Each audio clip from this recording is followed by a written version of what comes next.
Good evening, folks. Welcome to the 2012 Clear Lake City Council Candidates Debate. This is being sponsored by Lake County Magazine with Terry Larson and Dr. Zabilian. I get that right?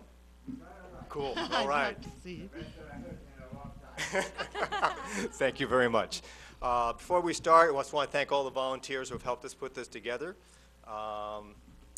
Without their help, obviously, this would not be taking place, especially PEG TV and, of course, the City of Clear Lake giving us permission to use these facilities. Okay, what we're going to do is we're going to start off with, I'm going to introduce moderators. From left to right, on my left, of course, we have Julie Lewis. From the Outlook. We have Devin, oh, help me with this one. Negretti. Negretti, is that correct? Yeah, Negretti. Negretti, all right. We also have Terry Larson. We have Joan, I apologize, Joan Moss, right? Right? And of course, Dr. Z himself. As timekeepers. As timekeepers, correct. Okay, now, the candidates here from right to left. Melinda, we'll start with you. If you could just please introduce yourself. Hello, Charles is sitting next to you. I'm sorry. How can I forget? Charles, would you like to introduce yourself quickly? You got 30 seconds. My name is Charles O'Neill Jones. I live here. I raise my kids here. I love this place. It's a good place for peace and tranquility. It's a good place to raise children. It's a good place to go fishing, as we all know. So I won't say much else because I would like to get on with this. Okay? 30 seconds up. That's all. All right. I'm Melinda Young. Melinda, hit your red button. How do you do? Yeah, you're on now. No. I'm Melinda Young, and I have been in this community for 11 and a half years. And I really feel, I'm really excited to see so many people running for council. It seems like there's people stepping forward that would like to see something a little bit different for our community. So I'm really excited about to be here tonight and to be able to talk about some of the issues. Good evening. I'm Gina Fortino Dixon. I have lived in the community for a good many years, and I am back now raising my children. I'm working in the school, within the school district for the Lake County Office of Ed. I have opened and run a youth center in Lower Lake. I'm currently on the Lake County Children's Council, as well as the Lower Lake High School Boosters Club, Go Trojans, woohoo!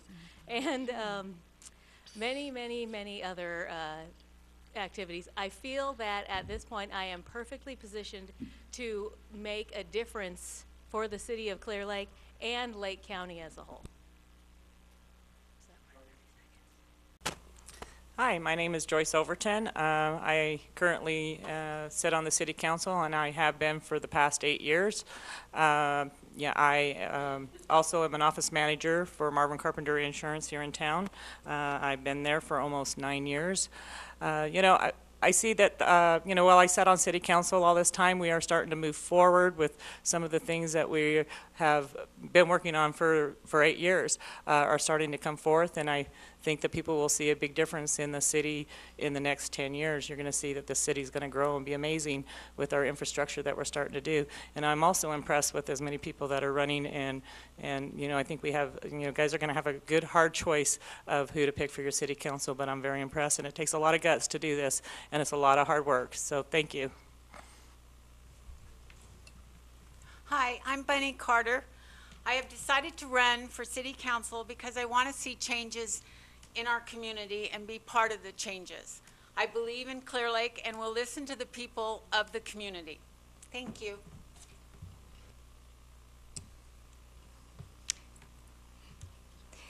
Thank you for this opportunity. My name is Denise Lustelo.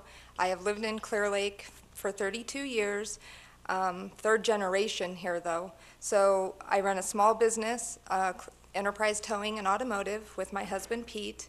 We have raised our blended family of 5 children here. Together we have done and accomplished a lot, and I hope to show that and bring that forward to the city. I'm running for council because of my love for Clear Lake. And that's what I'm doing. Thank you for having me here, Lake County Magazine and City of Clear Lake.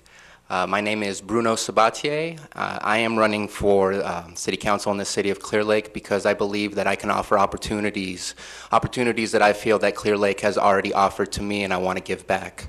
I've created the group called Power to the Youth, where we are focusing on uplifting our youth.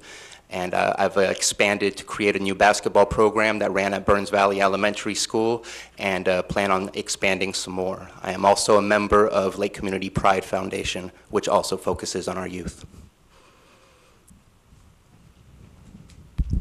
Okay, thank you very much. And I know the audience isn't going to be able to hear me on this microphone. We're not connected to the PA system. But I did want to go over the rules that we have for the debate. Questions have been submitted by Lake County residents. The candidates only know the topics and not the actual questions. The three moderators will take turns asking questions, and they are all permitted to ask further questions from each candidate. So if they're not using up their 3 minutes, we can ask more questions from them. Each candidate will be given 30 seconds to tell the audience what they have done for the City of Clear Lake, such as volunteer work, community service, serving on boards, etc. Each candidate will have 3 minutes to answer each question. There will be 7 questions asked of the 7 candidates. Any time left at the end of each question can be used for rebuttal for any candidate as long as the time allows. The timekeeper will notify the candidates with a 30-second marker and a time stop marker when the time is up. Any time left over at the end will be given to each candidate to make a closing statement of up to 30 seconds. Do you have your time stop paper, Sarah? 3 minutes, yeah. No, the 30 seconds on the time. Right here.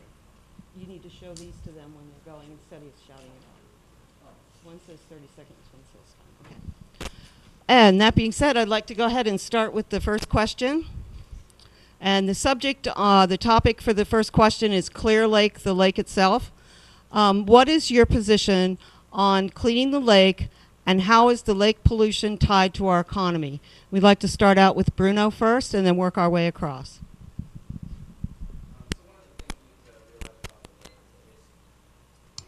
I almost don't need a microphone.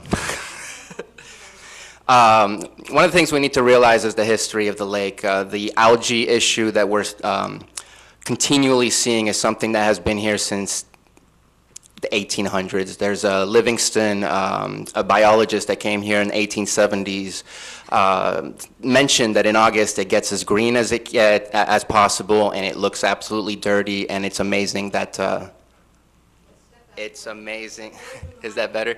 And it's amazing that wildlife still lives in the lake. And this was in the late 1800s. And so the algae here is nothing new. However, it has evolved into something that is a lot more, that has a potential to have a health risk, which is the Lyngbya blue-green algae.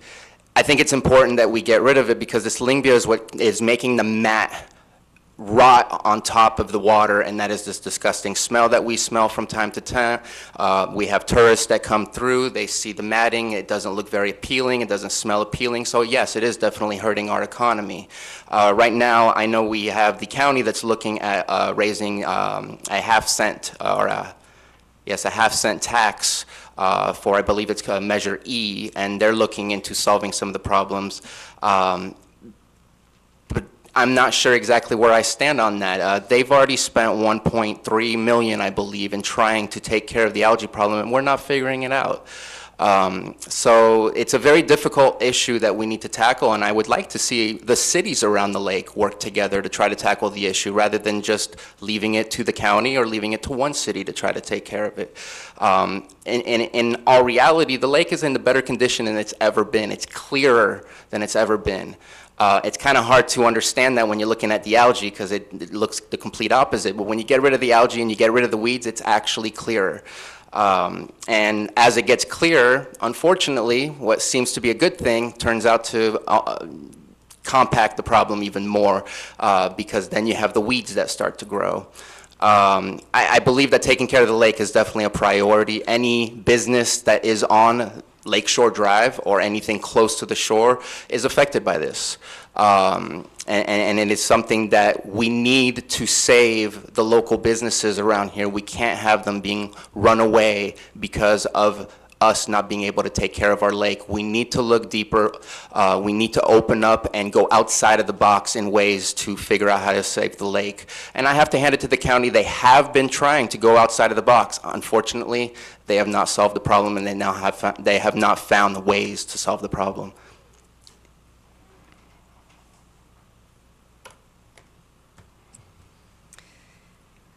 The lake is our major economic engine for our town, for our city, for who we are.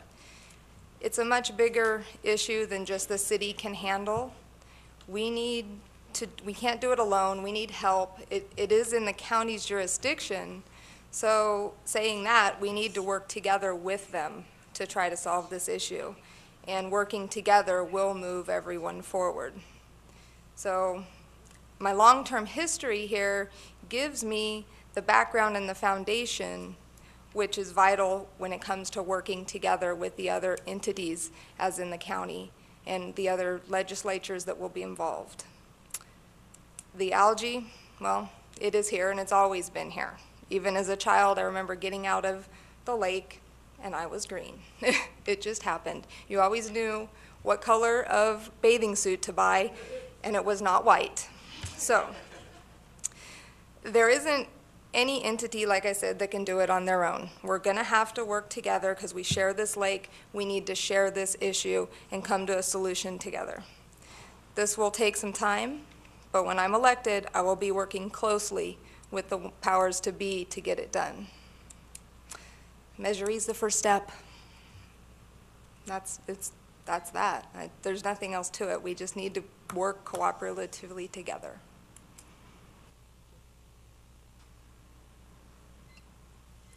Hi.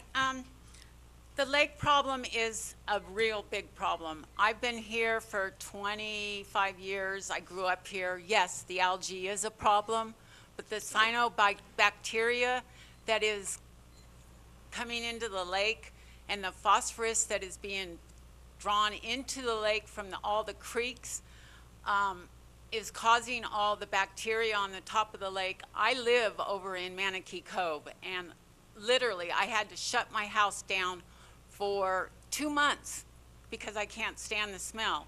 It made me sick, and I just think that with the Measure E, there are too many loopholes in it. I don't feel that the money will come over here to Clear Lake and help us out. I think it will be taken, and the maintenance of the marshland that the county is buying, and the weeds, and the quaggle mussel that is in the measure will end up going to that, and Clear Lake over on this side will end up having all this algae problems and all the bacteria. We need to get riprap into the creeks, the bigger boulders, so when the water comes through from the wine grapes and the growers and anybody that grows vegetables or puts nutrients in their grass, when it rains, it goes off into the creek and it goes down into the lake. We need the lake to be dredged, and I feel very adamant about that. Burns Valley Creek needs to be dredged. The problem with Manatee is that the creek is causing a dam, and it's causing all of the algae to stay in Manatee where it doesn't go into the creek or the dam. And I just feel that we need to work together, and I'm not for Measure E. Sorry.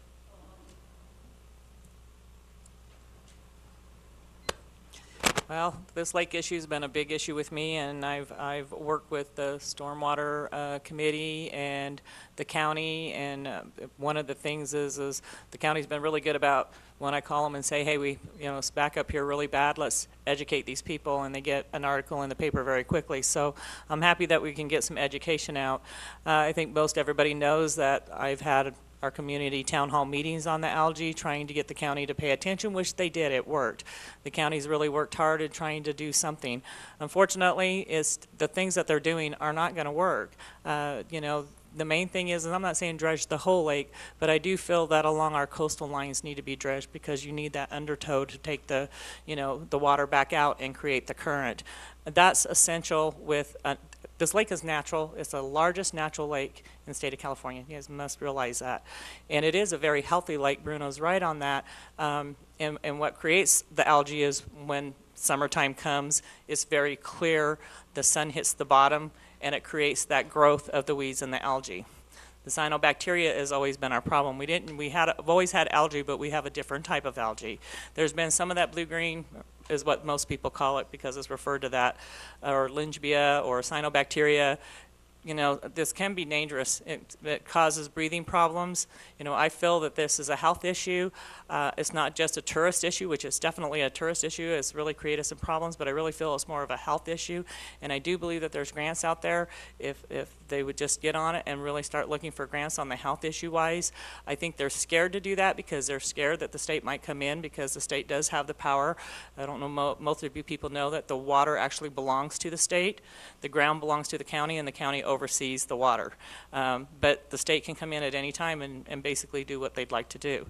So if they wanted to, and I think that's what keeps the county from going after the issues on the health side is because they're afraid they would come in and shut our city or our lake down, which would be detrimental to our county.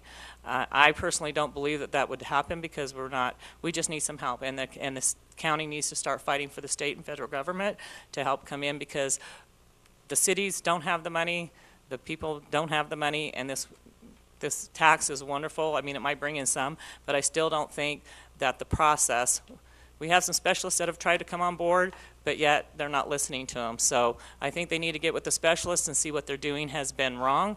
It's not working, and we need to really get on board and get the specialists in here and work on some grants. Thank you.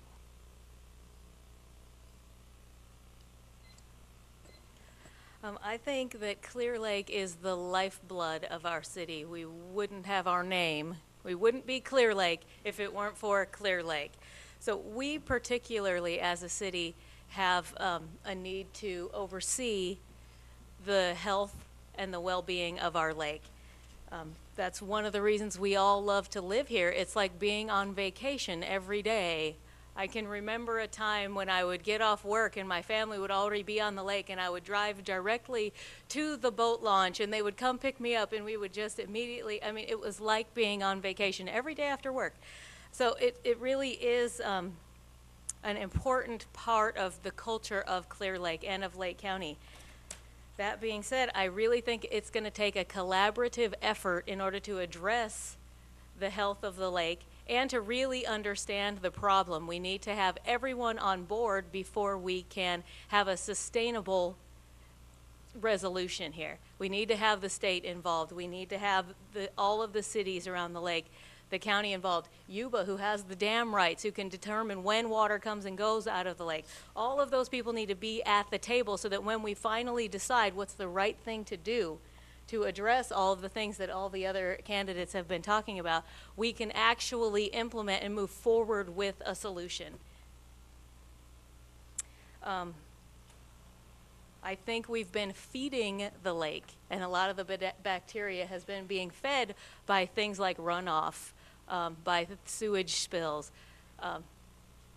And we need to be addressing the causality of what's going on as well as just addressing, you know, the issues as they happen. We're putting out fires, which is important, but we also want to be preventing that as well. So thank you. I also agree that we need to address the nutrient loads that are going into the lake.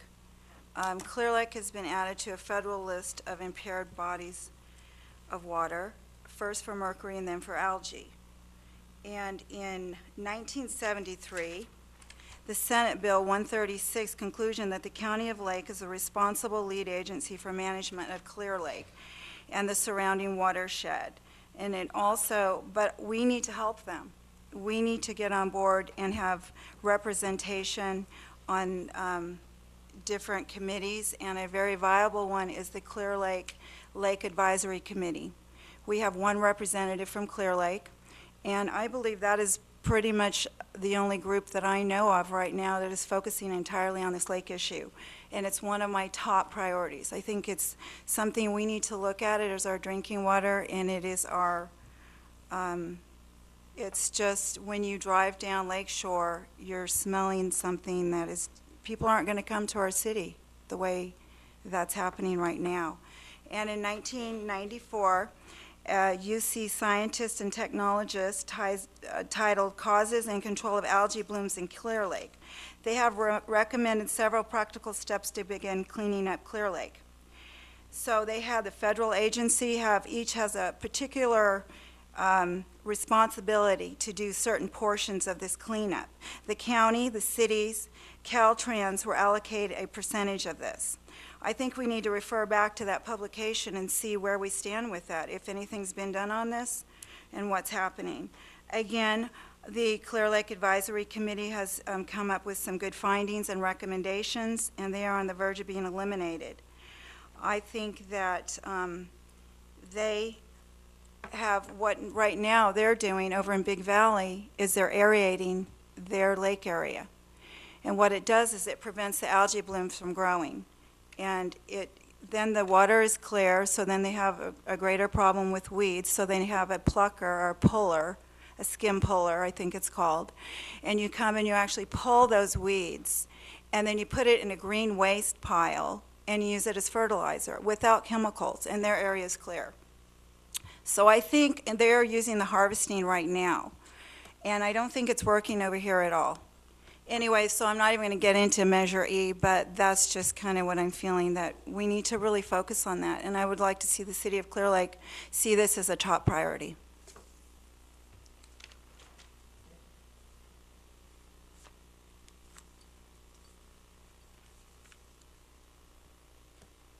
Hello. Excuse me. Very sensitive mic. Thank you. Each candidate has addressed issues around the causality of what's going on with our lake. But let's face it, Clear Lake is the bottom of the lake. This is where all the irrigation, all the agriculture, all the machinery, all the industry drains to. We need to clean up our tributaries to help the process of the wash in the fall season for this lake. This lake is very important to the city of Clear Lake because all of our recreational businesses and business that are supported by the recreational people that come here involve around this lake. We've spent an extensive amount of money to redevelop in the past the parks that we have here. They've been successful in increasing the amount of population that has come to live and reside in this area. It's been successful in enhancing the boating capabilities that we have had for such a long time here at Clear Lake. Now, the lake itself, as the other candidates mentioned, we need a team. We need a team that's going to work cohesively together to come up with a solution and a plan. We have problems with our environment that affect this lake. It affects the water level for both the lake as well as the farmers and ranchers in this area. These are issues that the state is not letting us address because they want to have control. You know, I think control should be in the local hands of the residents and the people who evolve around this community. We have areas that are undeveloped that can be used to utilize the redevelopment of parks because this is a recreational town, okay? We need support services for our retired constituents. We need more visibility in our roads and conditions of lighting in the city. These are all issues that can be addressed in improving the quality of the lake. Tributaries are one thing that have been used in the past to help keep the algae flow down. But as the budget has increased, or I should say decreased, we have lost those abilities. We need to come up with new ideas.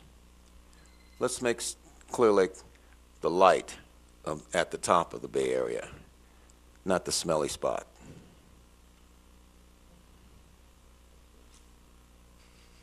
The next category for questions is going to be about Proposition 37.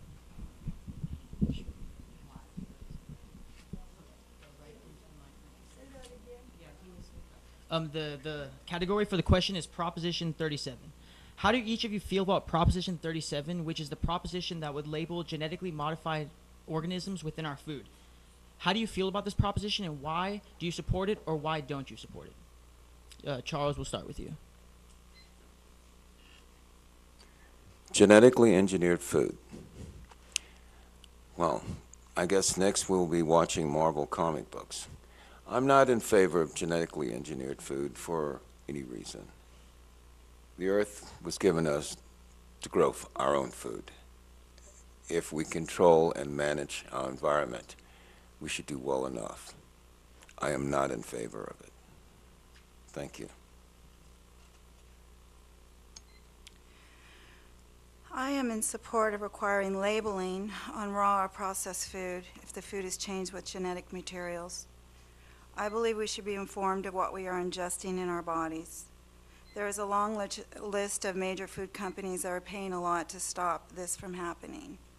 This may increase our food prices, but if we do not go along with this proposed labeling, we could be ingesting chemicals and other harmful ingredients more than we are now. Thank you. I'm completely I totally agree with labeling our food with any genetically modified material. I believe in transparency in government, in my life, and in what we eat. Food was meant to be eaten in its most raw, most natural state. And the more that we continue to process it and mess with it and then create things that weren't naturally occurring, I think that's causing problems that we don't even know about yet. We don't know the effect that these things can and probably are having on our own health and our children. And I think that we all need to be more aware and have more option in the choices that we're making. So absolutely label the food. I love that McDonald's is now putting the calorie counts up on the menus. And when my kid says, I want that Big Mac, I can say, that's 1,742 calories. And that's how many you need for a day. So it's good as an educational tool as well. If you can teach your children, if we can teach our children to read those labels and to really understand the choices that they're making, whether it be the food they're ingesting or the activities they're participating in, we're going to raise a more educated, more knowledgeable, more self-sustaining, self-sufficient generation.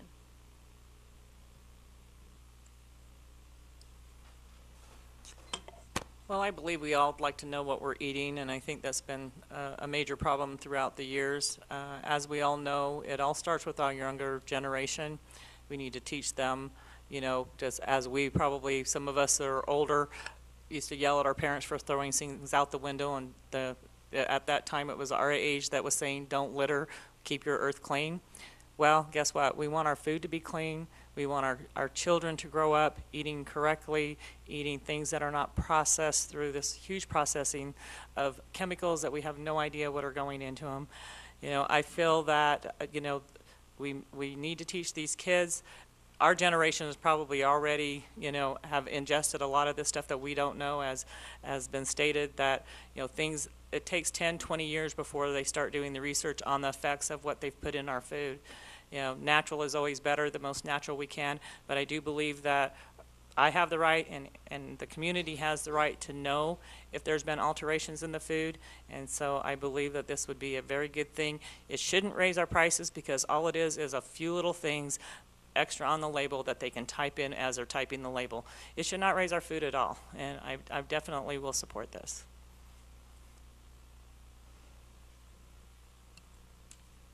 I am not for this. Everything we eat could be genetic unless we grow it ourselves. Everything we do can cause cancer, and it's hard to even think about this because we have so many other problems in our community. My number one priority is our lake. They are worried about what is in food, and we need to worry about what is in the lake. We have so many labels on food now. What will be next? Thank you.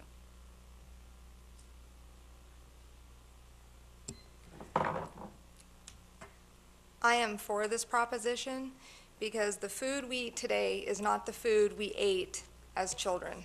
It's just not.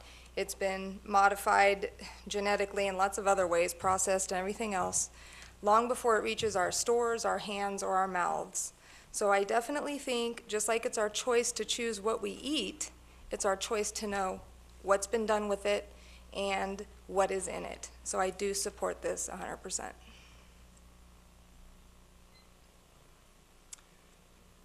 We are what we eat, and we are organic, natural material. We are human beings. We need to know what we choose to eat. Right now, we do not have that ability. We can look and do some research, but that's impossible to do when you're standing in line in the grocery store at this moment. I completely support Prop 37. I think it is our right to choose, and right now we don't have that ability unless we look for something that says that it's natural or organic. But even those words can be skewed and mean something different. Or now it's on. I guess I put it too low. One of the greatest proponents to Prop 37 is Monsanto's, and they are the largest genetically modified seed manufacturing companies, and that makes you think a little bit as to why they are against letting you know what chemicals you are putting in your body. To say that the chemicals are new, that is not true. I read a book by Upton Sinclair called The Jungle. It was written in 1906, and it changed the way the meat industry worked.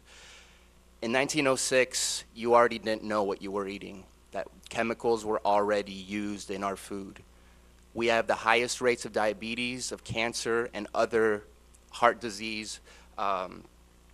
This is something that's already been affecting us.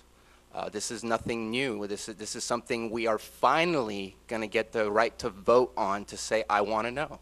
And I think this is a wonderful opportunity, and I hope we all jump on that. To say that this doesn't affect our lake, I think is wrong.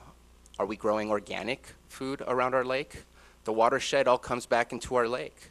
So to know that our algae has evolved in a way that has never evolved in the past, is it because of natural evolution, or could it have anything to do with the genetically modified food that we are growing around our agricultural lands around the lake? These are questions that I can't answer, but they're questions that I think we should all think about and look into. I think we're all affected by this.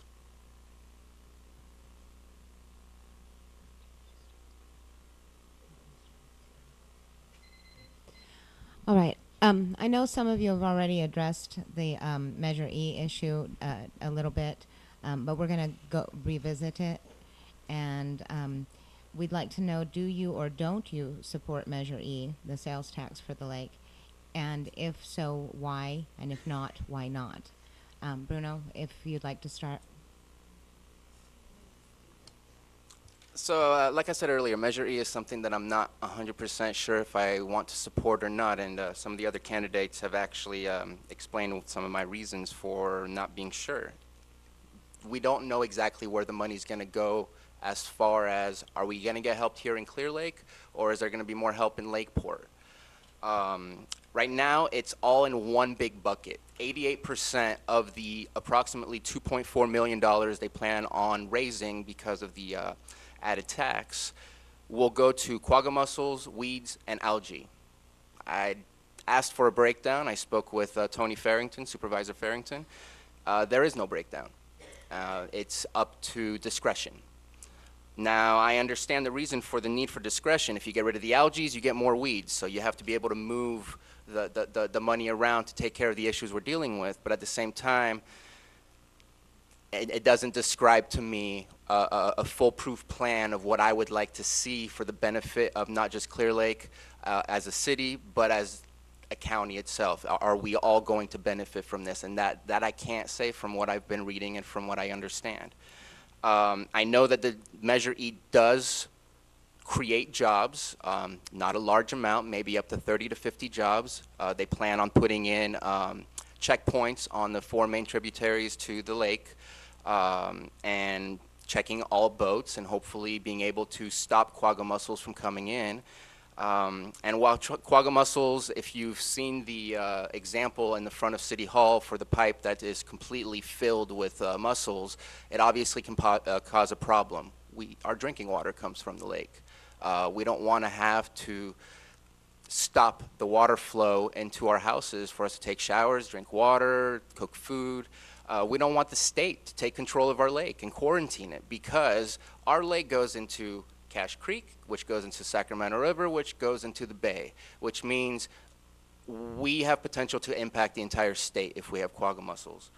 But then again, we don't have quagga mussels. I remember when I spoke with Scott DeLeon, the Director of Water Resources for the county, we have supposedly an exemplary program that other lakes would like to create for quagga mussel programs.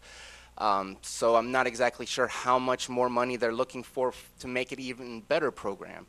And I'm very concerned about the specifics of Measure E. I'm going to have to admit that at this moment I'm definitely tipping on the no, but I do want to keep doing some research, keep doing my homework. I think we need to help our lake, but I'm not sure if this is the best way to do it.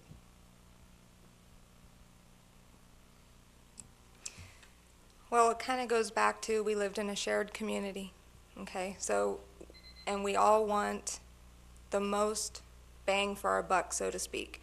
We need to work together because the money isn't there right now no matter what.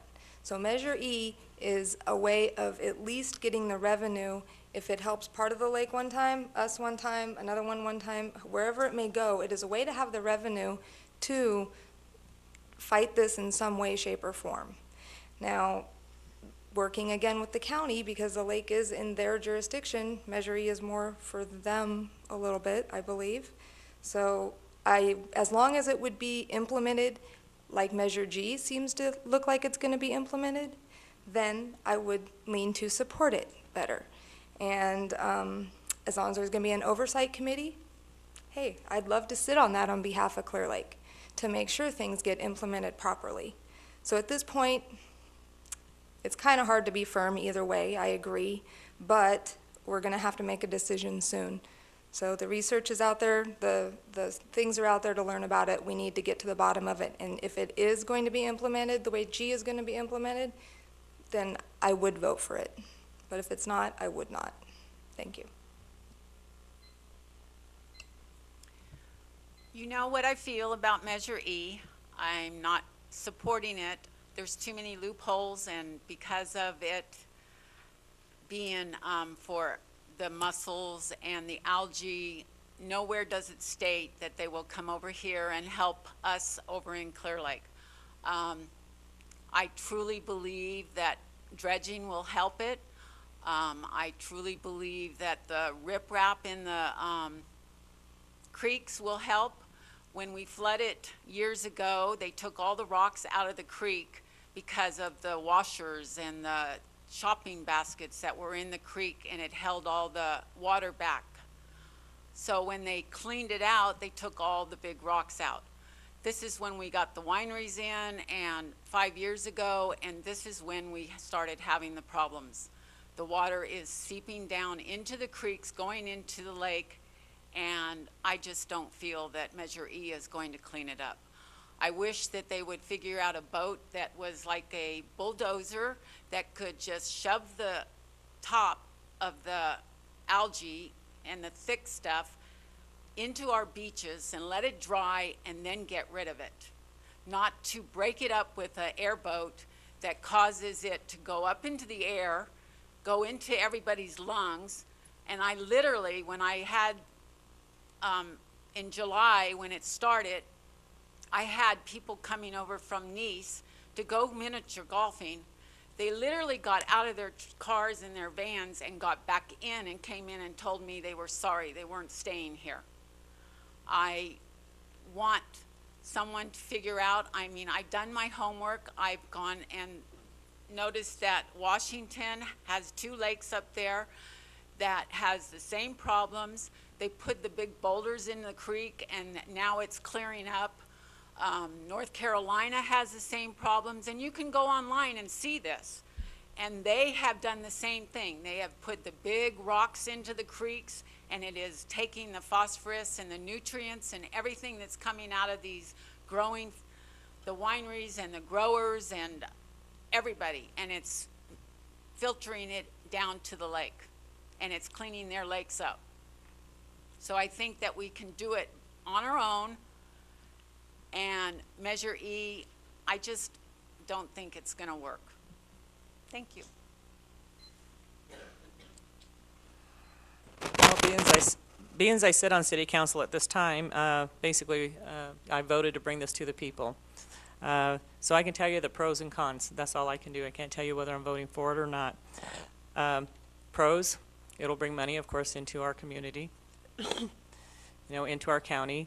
There is a good chance that we can have our aquatic mussel stations around, which is, we don't have them here, but as Bruno had said, just take a look at what they can do, and they can do that in hours. They can clog up our stuff. So, so there's benefits. Hopefully they would be able to figure out a way to do what I was hoping, maybe one of the less expensive ways, and that's put water walls up around our edges of our things where boats can still go through, but it helps keep the algae moving back out because it's moving the water. There's some options there, and there would be some money there to do that.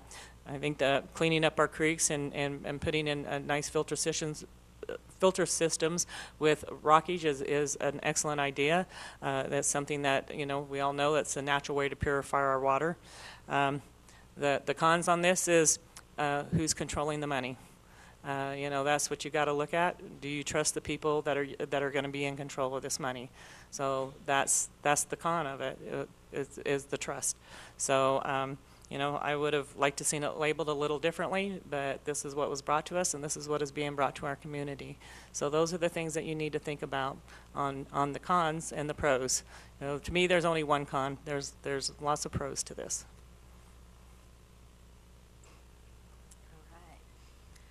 At this point, I'm not in support of Measure E, and I have a couple of reasons for that.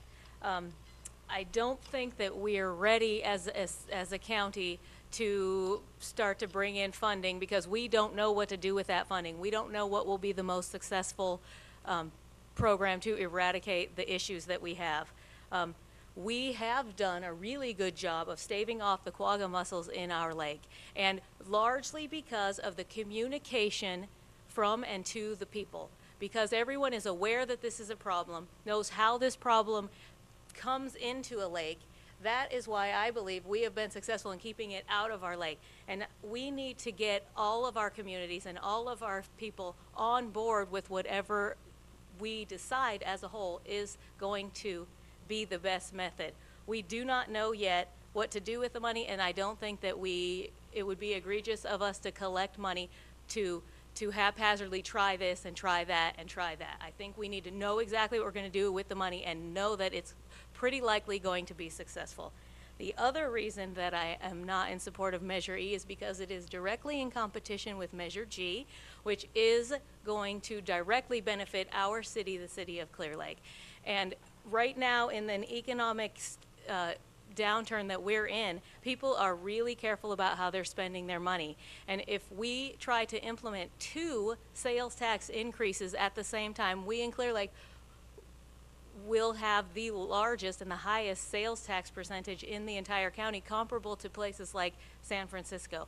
I don't think we're ready for that, and I think that Measure G, and I guess we'll talk about this later, is very well written, and the transparency on that money is there in Measure G that it isn't there yet in Measure E.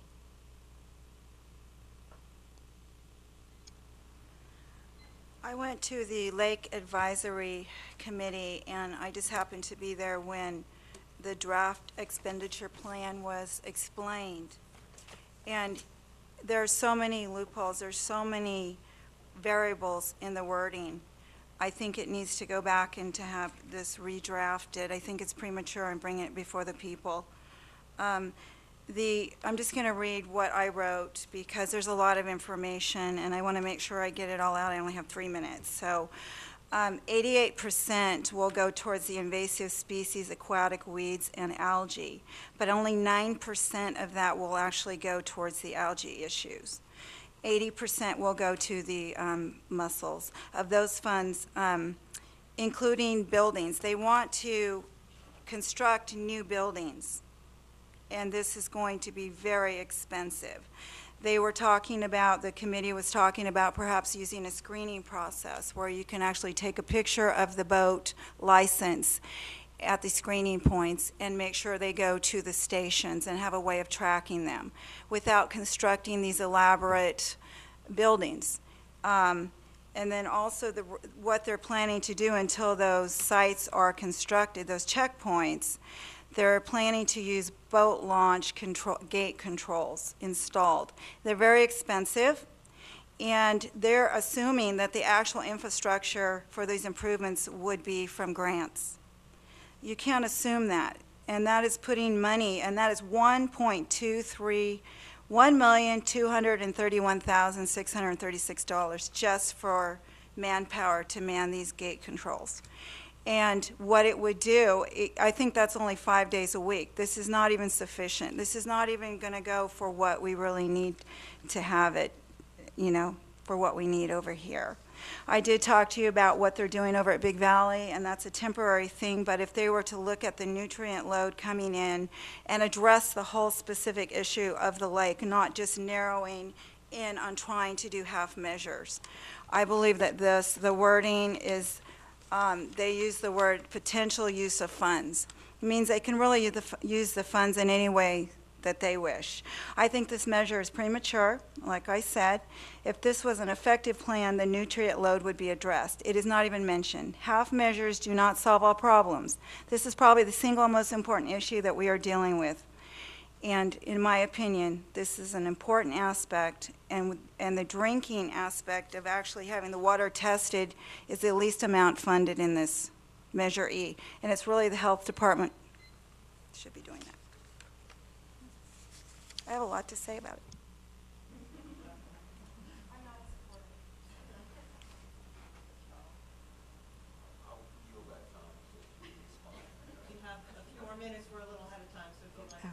I'm not in support of this measure. I think it needs to be redrafted, rethought out. I think that it hasn't been well thought out. And I do believe that they have $7 million in reserves over at the county that they maybe need to look into doing something else. We're willing to help over here, but we need to see that it's more of a concrete plan.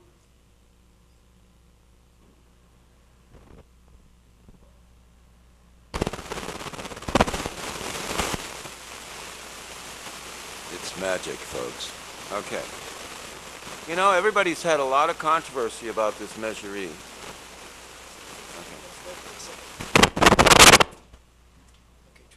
Testing, 1, 2. Okay, not too close. Okay. I can't even touch the table. Wow, looks like I got the hot seat. Anyhow, it's okay. I can deal with it. Listen, this Measure E issue, it sounds like the 3 shell thing that they started 25 years ago here at Clear Lake. The most important thing in this redevelopment money and this tax increase that we're asking for is to find better management plans for dealing with the issues around this lake. And that means every city, not just Clear Lake. We just happen to take the brunt of everything. So, in effectively finding a solution for this, I think we should have the brunt of the responsibility for managing it. Far be it to say that we will have some oversight in this management of the Measure E proposition. However, will it be effective? I don't think so. Everyone's bringing up issues instead of finding solutions. Everyone wants to micromanage. It's time to stop micromanaging and work as a team. We have to communicate with the other cities around this lake, find out where the most affected areas are, and deal with the problems in those areas. This is how management works as far as getting rid of pests. And believe me, that algae out there is a pest, you know. Now, other areas that we could use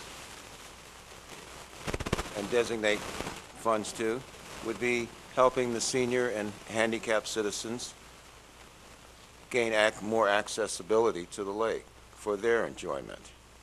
We have seniors here that are shut-ins. There's no place for them to go and sit and relax. This is funding that we can use. We have parks that are a sham compared to some of the other smaller towns who have redeveloped their parks in recreational areas for their senior citizens, for their elderly, and for their children. This is smart management of money, not who's going to spend it where and how it's going to be spent.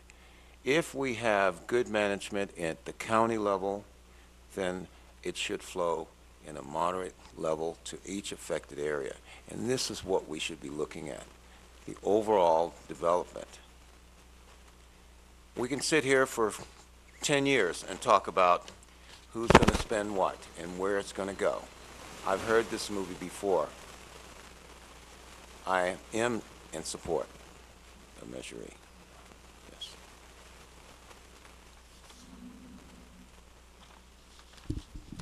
Okay, so the next question that we have is on medical marijuana, dispensaries and grows. How do you feel about dispensaries and grows in the city limits? What is your opinion of the recent zoning enforcement by the county, and what would you do to ease the tensions? And that starts with Charles. I look at all the small businesses in the city of Clear Lake as a means of revenue to support and help the city. However, we're getting into a gray area here with this initiative and the issue that it brings forth to us, and that is the medical marijuana. I think it is a state and federal issue.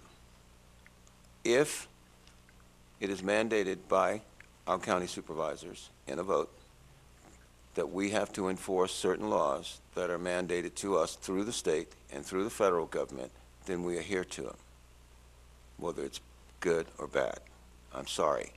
This initiative to grow and should be handled on a medical one-on-one basis. It should be not put into the hands of the responsibility of the city to do it. We have code enforcement. If we have ordinances that support it, then we encourage it. If we don't have ordinances to support it, then we send code enforcement out to do their job. Thank you. I've talked to some people, and there seems to be a lot of confusion about what the actual ordinance is. And I believe that the present council needs to make that clear to the public. I do believe that there are medical situations that the use of medical marijuana is beneficial to help lessen symptoms and bring relief. I think it's on earth for a purpose and has a use. However, I do believe it is widely misused. The police have stated that the growing is so rampant that it is near impossible to enforce who legitimately is growing and who is not. I know someone who set out on a quest to actually see if she could get a state ID card which would allow her to purchase, carry, and grow marijuana. She did not have a medical condition. She found a doctor who had her fill out a questionnaire, had her blood pressure taken, heart listened to, paid a fee, and received a state ID card.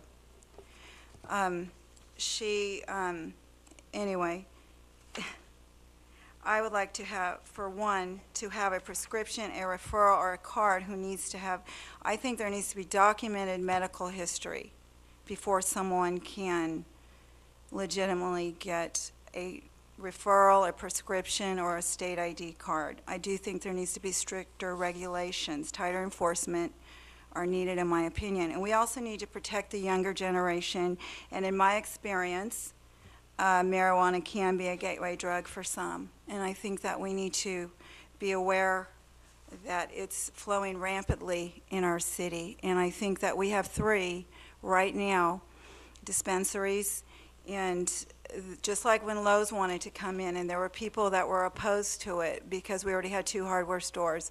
I think for a city our size, 3 is enough. We don't need to bring any more in. And I was told that some of these dispensaries are very, very expensive, which leads me to the question, are they compassion centers? Are they really there for those that are suffering? And I'm wondering about that.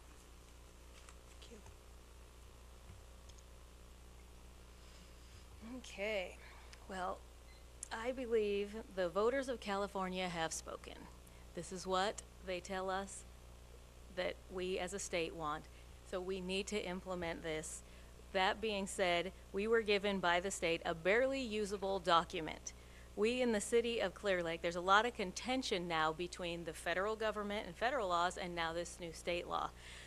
In the city of Clear Lake, we did a really good job while I was on the planning commission at the time when it came forward to regulate the dispensaries with an ordinance.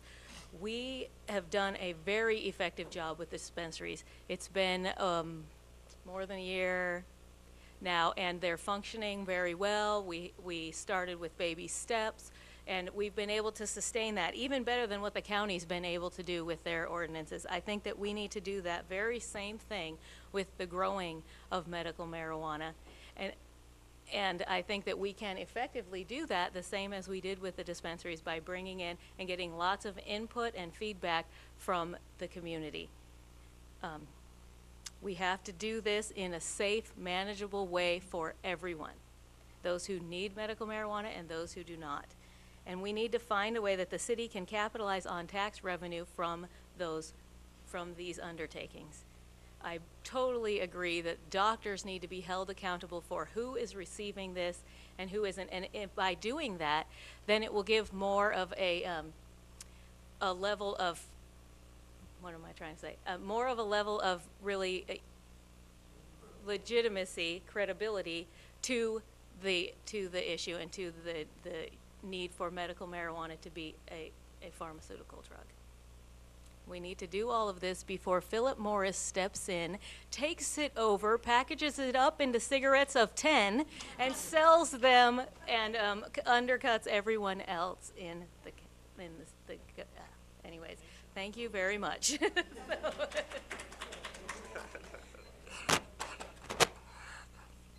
Well, this is such an issue, and it's an issue for everybody. The first thing I feel is I'm fine with the dispensaries. That's the reason why we did do a very good job of making sure that we had provided adequate medical needs for our community, but not overstate that we had so many of them that was just going to overbear, and that was not necessary. That's why we went with the population part, so that if our population happened to grow, we would be able to expand our dispensaries. If it stays the way it is, we don't have to worry about more coming in. And I think that was a real big issue of making sure that we have stability with the medical marijuana. Problem with medical marijuana is most people aren't using it for medical reasons. We all know that. We've seen the crime rate go up, even though at the very beginning we had more and more people say, you'll never see somebody stab somebody, kill somebody over marijuana. You cannot say that anymore. You cannot say that anymore. Our crime in Clear Lake has gone up tremendously because of supposedly medical marijuana.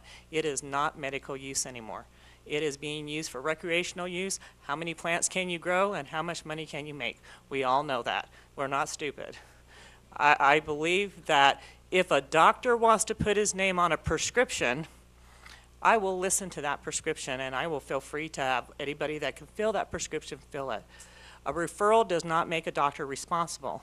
As we heard, somebody went in and easily got a referral with nothing being wrong. That happens every single day. For $150, you can get a referral. I can walk in, any one of you in here can walk in. I'm totally against that. We need to take control. We need to take our streets back, and this marijuana is bringing in our gangs, bringing in killings and murders. We're destroying our own community by allowing this.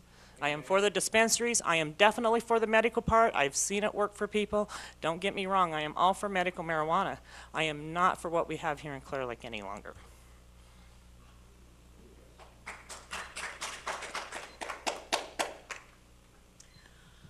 I I think that medical marijuana should be taxed. I think that the stores should be taxed on the medical marijuana they're selling. I don't think they're being compassionate with the medical people. Oakland has a tax on their marijuana stores, 7%.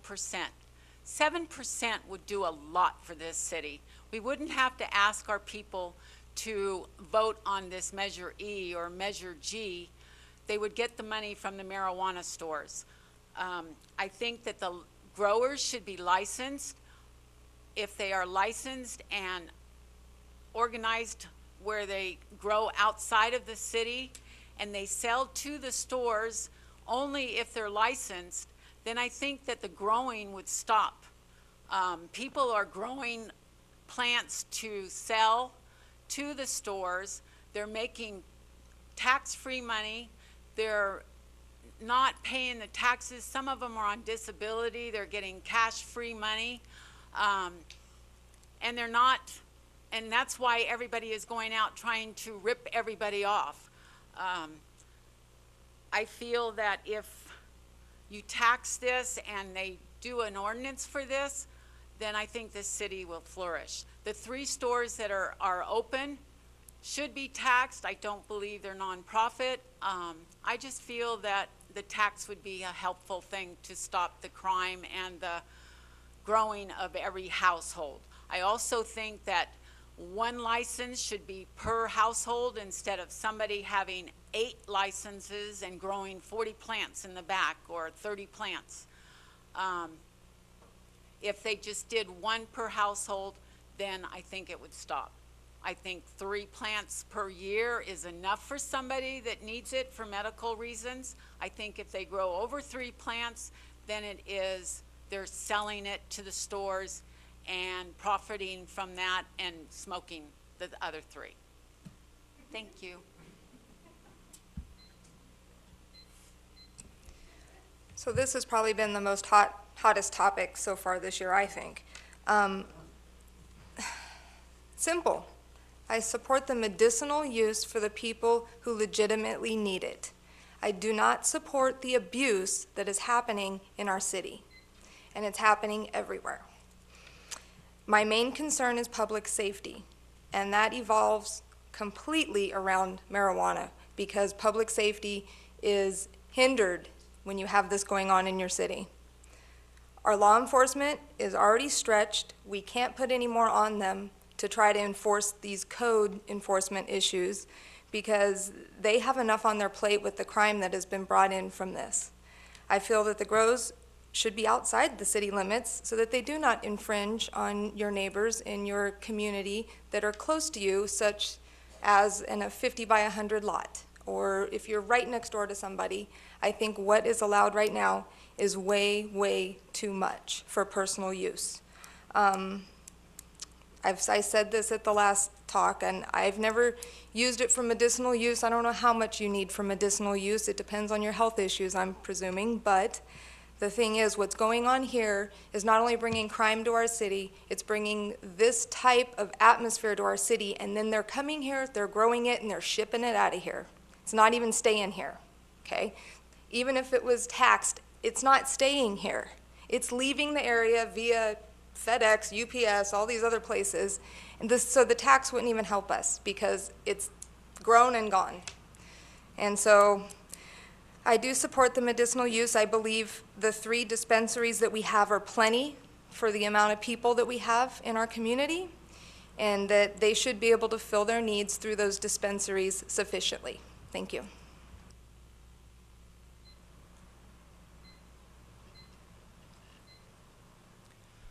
So when it comes to medical marijuana and providing proper ordinances to deal with the problems that it brings, which is the crime around the growing, robbing, just basically jumping over fences to try to snag people's plants. It's just, there's a lot of issues that go around with that.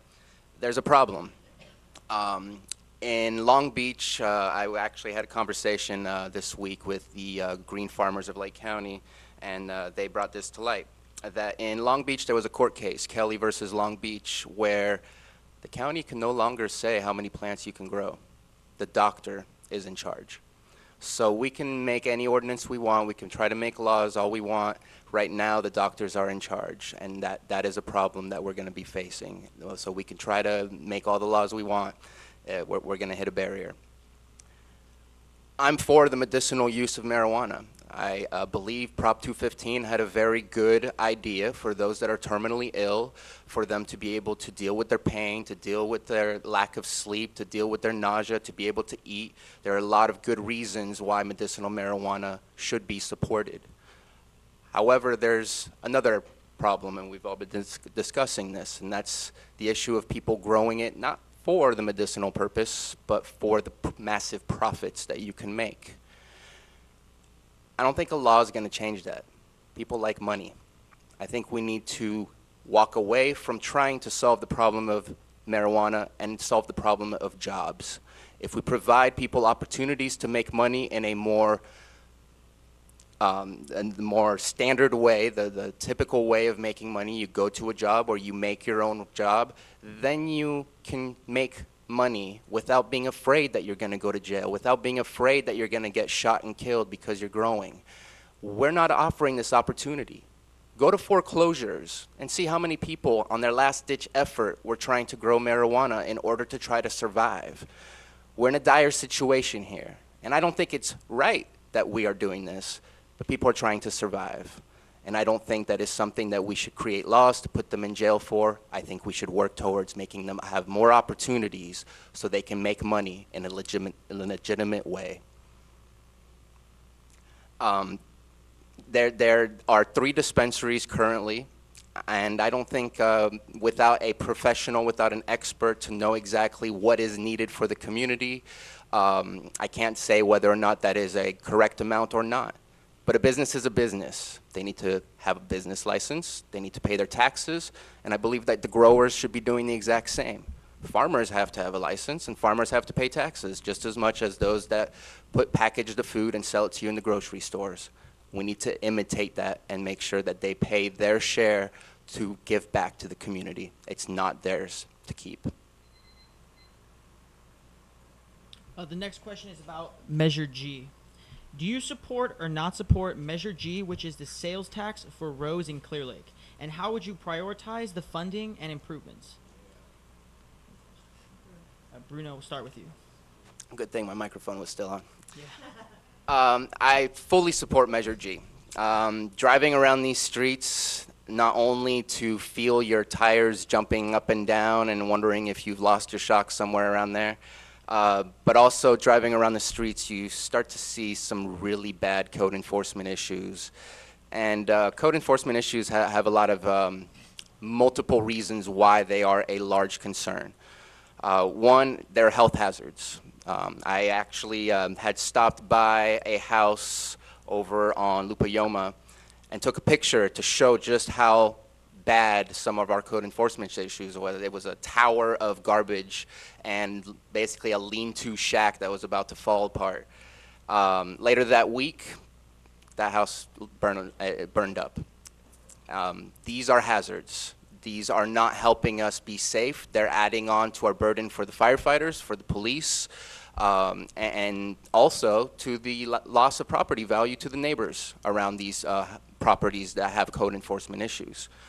So that's one of the reasons why I support Measure G. Code enforcement is needed. We do not have code enforcement right now, and we have not had any. I want to say 2 years, but it could be 3 years, and that is hurting our city. That is lowering the property values, which makes people not want to stay here. People want to see their properties go up in value, not go down.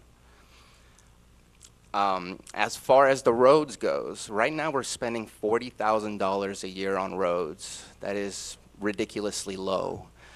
Measure G proposes to raise about $1.4 million, and 75% of that is going to go towards our roads. Now imagine what you're seeing on the roads right now, which isn't much, unfortunately.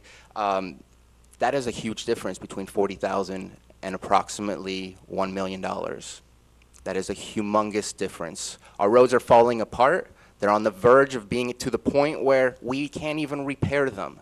It's almost like we're going to have to start all over. We can't let that happen. We cannot provide what's needed now and only wait later and have to provide that much more. It is a great concern for everything that we deal with, whether it's police or firefighters. I took a ride with with a couple police officers. There's certain areas that are difficult to reach for them. That means that we have residents that live in Clear Lake that are at risk of not being able to get the help they need when they need it. And that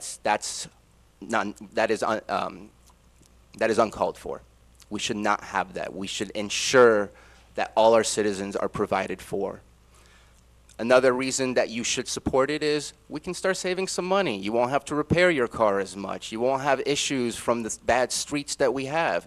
Those are all things that can help you gain from adding into this extra tax. So in a sense, you can almost balance it back out. So I fully support Measure G. I think we need to clean up our roads, and I think we need to make sure people are responsible for cleaning up their properties so they don't drag other people around them down with them.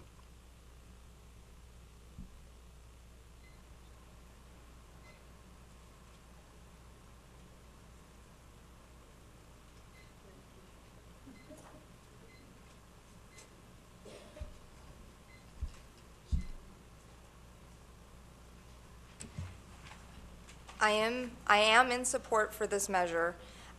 During my ride along last weekend, I did go on quite a few roads I haven't been on for a while, and they are deteriorating terribly. But that comes back to the saying, you can't have what you can't pay for. And right now, we don't have the money for code enforcement. We don't have code enforcement. This is going to bring code enforcement back stronger than it was ever there before. We can, in the past, I don't know, I get rebuttal at this daily when I try to talk to people about this. They say, oh yeah, there was so much money, they never did the right things with it, and this and that and the other. Well, I can't help what happened before. I can only say to you now that I will work very hard and in earnest to see that it gets spent properly this time. 75% goes to the roads and 25% goes to code enforcement. Along with code enforcement comes animal control and comes all these other things that can clean up our community and make sure that things are moving forward in the direction that we want. A cleaner, safer, and basically prettier, or all the way around, city. So everything leads back to financial stability. We need the revenue to get back the resources we have lost and to also maintain the things that we will lose if this does not pass. Thank you. I wish that they didn't put code enforcement and animal control in this measure. I am so for the code enforcement and the animal control. I am not for the road. Do you all know that this is a forever tax?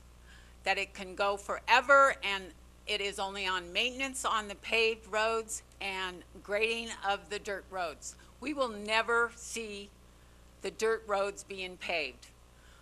I think that we should really consider rewriting this and putting code enforcement. I wish there was more percentage going to code enforcement and animal control. I have seen the road tax before. We didn't have our roads fixed. As a matter of fact, the road that I live on, we had to pave ourselves. And every one of us on that street paid to have it paved. I want to see the roads cleaned up, but you're going to put pavement on Olympic, and then you've got to use a four-wheel drive to get down the roads on the side roads that are off of Olympic. So I just think that they need to rewrite the measure. Thank you. Well, again, all I can do is tell you the pros and cons, because the city council that I sat on is the ones that brought it forth to the public for a vote. Pros, you're right. Well, pros is that we will try to maintain the roads that we have in good shape. Our roads are deteriorating. We know that they are. We're one of the worst roads in Lake County. Con, no, you're not going to get your side street paved. That is absolutely true. Very unlikely that the roads that are not paved now will be paved in the future. But you will be able to drive down them, and I think that's what most of us want, is to be able to drive down our roads. You know, code enforcement, that's, you know, something that we all need. If we don't have code enforcement, things continue to get worse. Drug dealers and houses start being burned and down, you know, as what's been mentioned. You know, it's all code enforcement. Without code enforcement, we are where we are today. We were doing really good. Unfortunately, there were cuts. So there's a pro. Animal control, we know how the animals are around here. We see that they're running rapid. We have a great coalition who works very hard to try to help. It's not enough. The con part of this, yes, it's going to be something we have to pay for. If the people aren't willing to pay for it, it's not ever going to get done. If we don't start now, taking care of ourselves, in the future is just going to be worse. So that is the con. We will have to pay.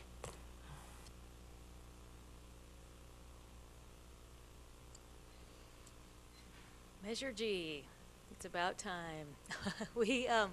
I have done several jobs around, including the one I have now, where I have to go on home visits. It's my job to make contact with families at their home, to assist them in making changes in their lives from a systemic base.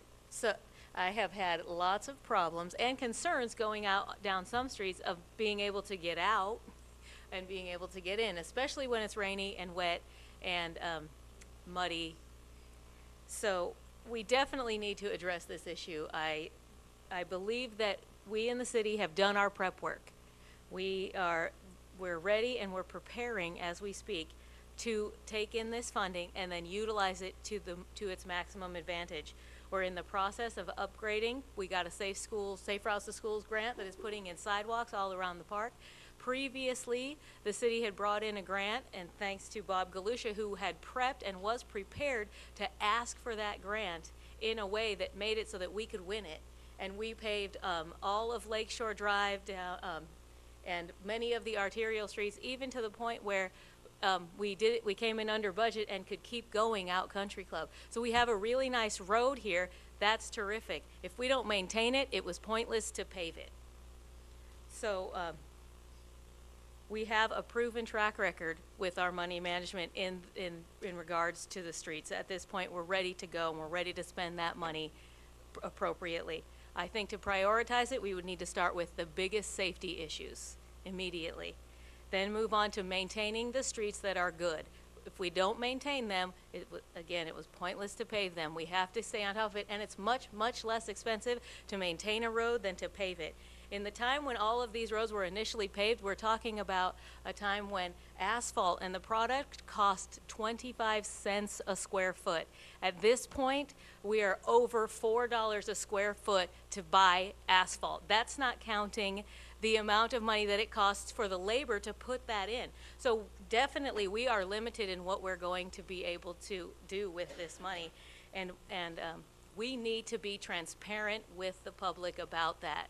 We cannot allow people to vote on a measure where they believe they'll have a paved street in the avenues where I live on my dirt road, and I do own a 4x4, and then pull in this money and have them and let them down, basically. We cannot continue to let down our citizens. We have to be open and communicative with them.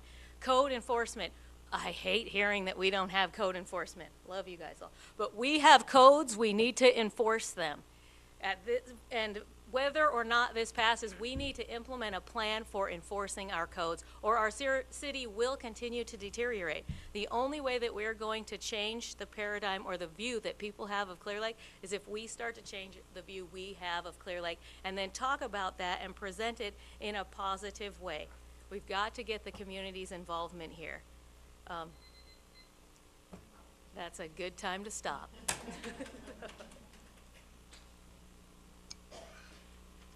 I am not for Measure G, and these are the reasons why.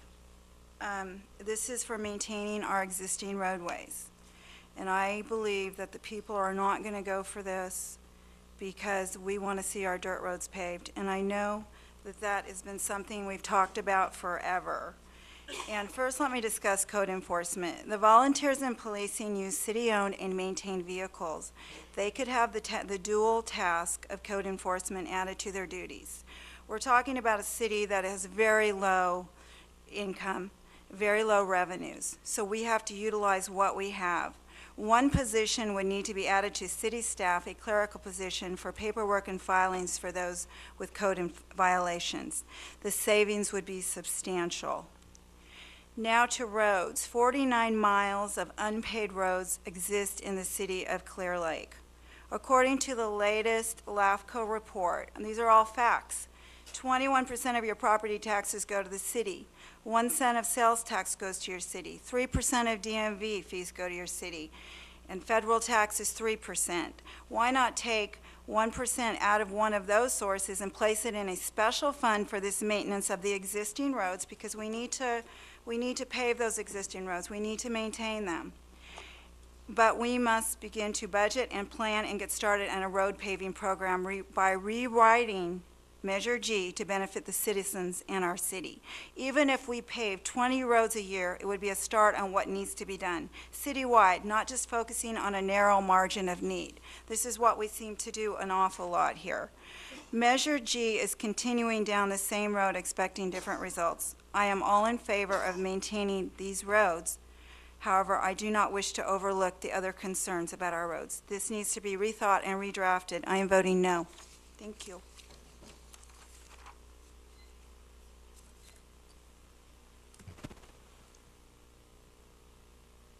Measure G takes in a quagmire of problems. We're asking our taxpayers, our fixed incomes, our senior citizens to fork more money out to repave roads that have been repaved 10, 20 times. First of all, let's look at the real problem. We need to rebuild our infrastructure before we can even start talking about roads.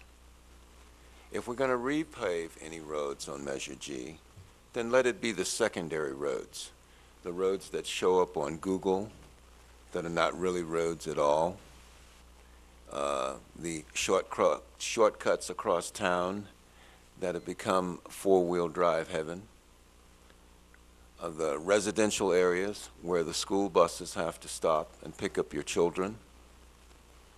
These are the issues. These are the nuts and bolts of this problem. Measure G is just throwing money on patches.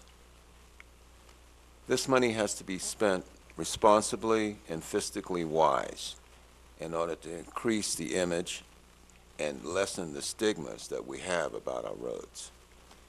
The road condition in this town was created not of our choosing and not in our generation. It has created a problem because those were cowboys and farmers, and they used wagons to go down Olympic Avenue, okay? Now we have the issue of how are we going to maintain these secondary streets? How are we going to put more lighting up? 1%'s not enough. It's a start, but if it's used irresponsibly, 10 years down the road, we're facing the same problems and we're driving bigger SUVs. So I would vote no on G unless it was rewritten and thought out wisely and discussed and put into the main issues that the citizens of this community read in the newspaper. Let's get some feedback from them before we just start throwing money at another problem that's been there for some time. So in addressing these code enforcement and everything, we would have an increase in revenue if we had the G, but will we have an increase in the conditions of our roads and city? I don't think so. So I'm voting no until it's rewritten. Thank you. We need more stability and growth here in Clear Lake.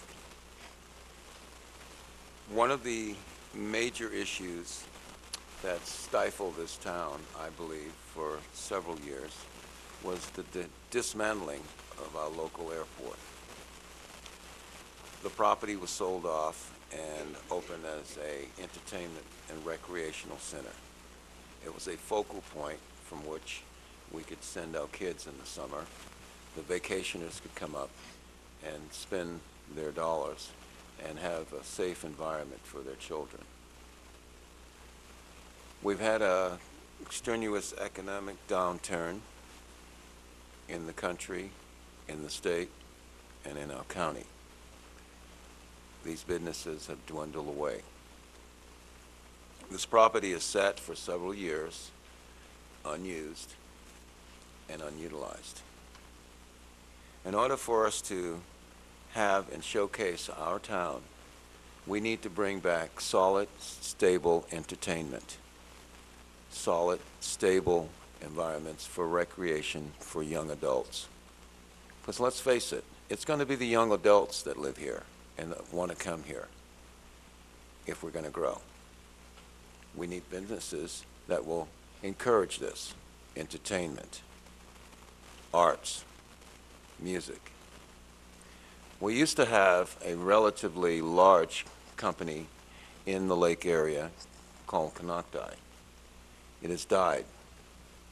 The property has been in limbo for several years now. We are the only city with the population and the facilities, if planned wisely, that can bring entertainment back to this area. Let us be a showcase. Let us set the right examples. Let us utilize these areas in these undeveloped lands to showcase art, fishing tournaments. We are the #2 bass lake in the country. So let's prove it. Let's show America what we can do. Okay? We need to bring in sponsors. Sponsors that are going to be responsible to the community, okay, and to increasing business. This is just the tip of the iceberg, but it's a nice iceberg to dream on, and it's a nice one to set your goals and work towards. We can do this, but we need the cooperation of both the voters and the county in order to make it happen. So, in bringing businesses into the community, this is just one area. We need to restructure some of our other areas to do the same. Thank you.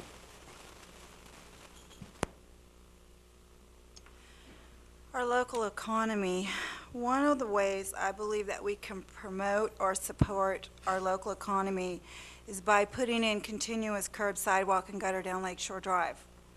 I have been an advocate of this for a very long time. I was on a committee to look into creating an assessment district. That was when we had redevelopment. We no longer have it, but we do have $6 million of bond money in the city of Clear Lake. I would like for them to partner with the property owners to create an incentive program for a considerable write-down, because people are struggling. These businesses on Lakeshore Drive and in our city are not very prosperous right now. People are struggling to make ends meet, feed their families, and I don't think that that's something that we need to place the total burden on them. When we have city money that we can use for this project that will benefit the entire city, we need to do it. We need to, at that time, the council was not in favor of it because the administrator was not. There is a city ordinance right now in the city of Clear Lake. If you are going to improve your property on Lakeshore Drive by $10,000 or more, you are mandated to put in curb, sidewalk, and gutter. However, I count this all the time when I go down Lakeshore Drive. I believe we're up to 9 now that have made improvements, and they were given what's called a deferment for later time. That later time was never specified. I think that people take a look at our community when they come through, or I have friends and family from out of the area. It's very embarrassing when they come down Lakeshore Drive. We need to correct this. I think that's what's going to bring viability down to our downtown. It's going to create accessibility where people can go and walk, safety, cleanliness, and that's what's going to help boost our local economy. I'm hopeful on this Lakeshore Corridor project that there will be included infrastructure in that. I'm afraid there will not be. Oftentimes they talk about greenery and park benches and painting buildings, which I'm all for, but I will not rest until we see curb, sidewalk, and gutter, where we can visit our downtown and have families that can actually walk downtown. It's a major thing. And I ask that you not go along with this project, the new corridor project, unless it is included in there. As for the airport property, I believe it's inevitable that it's going to be developed. I think it would behoove us as a community to decide what we want in there and to go after those kind of businesses that would not take away maybe from our existing businesses. There's so many things we can have in there that would benefit our city. And that is the window into, that's a corridor, that's a window into our community. That's what people see, and it looks desolate, deserted, and uncared for.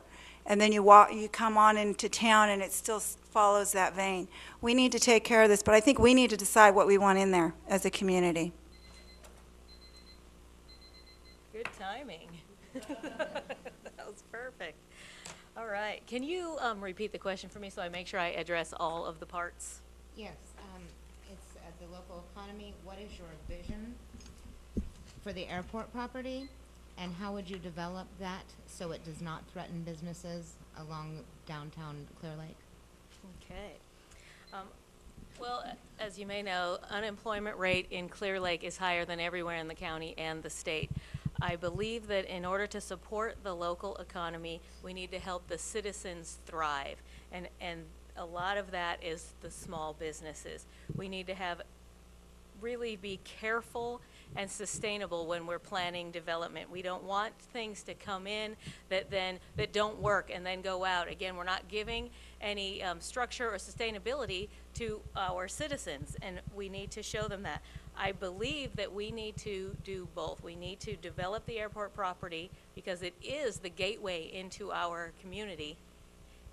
And we also need to develop downtown into a strong, thriving economy. We would never want to put all our eggs in one basket, the old saying. Don't put all your eggs in one basket. Well, we can't put all our development in one project. We need to diversify what we're doing so that we can not only bring in tourism, but also keep our locals happy. I believe that we should be spending all our local money locally as much as possible. When and if Measure G passes and we start hiring contractors to come in, those need to be local contractors so that we are giving jobs to our citizens, to our small businesses. So many people in the construction industry right now are out of work. We need to be supporting that. On the airport property, I would like to see something large with some name recognition so that when tourists go looking, or people in other communities go looking for, I need to go shopping, I need to go to a Lowe's, for instance. I was on the planning commission when we worked on that project. And they look up Lowe's, they see, oh, there's a Lowe's in Santa Rosa, there's a Lowe's in Sacramento. Hey, there's a Lowe's in Clear Lake. I'm going to shoot over from Ukiah to Clear Lake. Why not do that? I hate to see our own citizens, I hate when I have to leave the county to buy something outside of the county and spend my money and all of my tax dollars, my sales tax, go to another county. I want to be able to support and sustain myself while doing the same with my community, while supporting and sustaining my community. Downtown, I think there's a way to provide for curb, gutter, and sidewalk down every street without the expense of having curb, gutter, and sidewalk down both sides of every street. If we chose one side of the street and we curb, gutter, and sidewalk and put in street lamps on that one side, and then we developed the lakeside into something more like a boardwalk, or I'd like to see this property across the street from us that used to be Austin Resort developed into a boardwalk where you see, you know, like that song, Under the Boardwalk. We're out there, kids are having fun. They're selling snow cones in little kiosks all along that boardwalk. It's a hub where kids gather and laugh and have a good time. And we have businesses. And I could go on and on and on.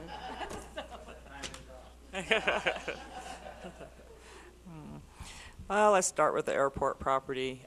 You know, when I first got on council, the council decided to take that to the public.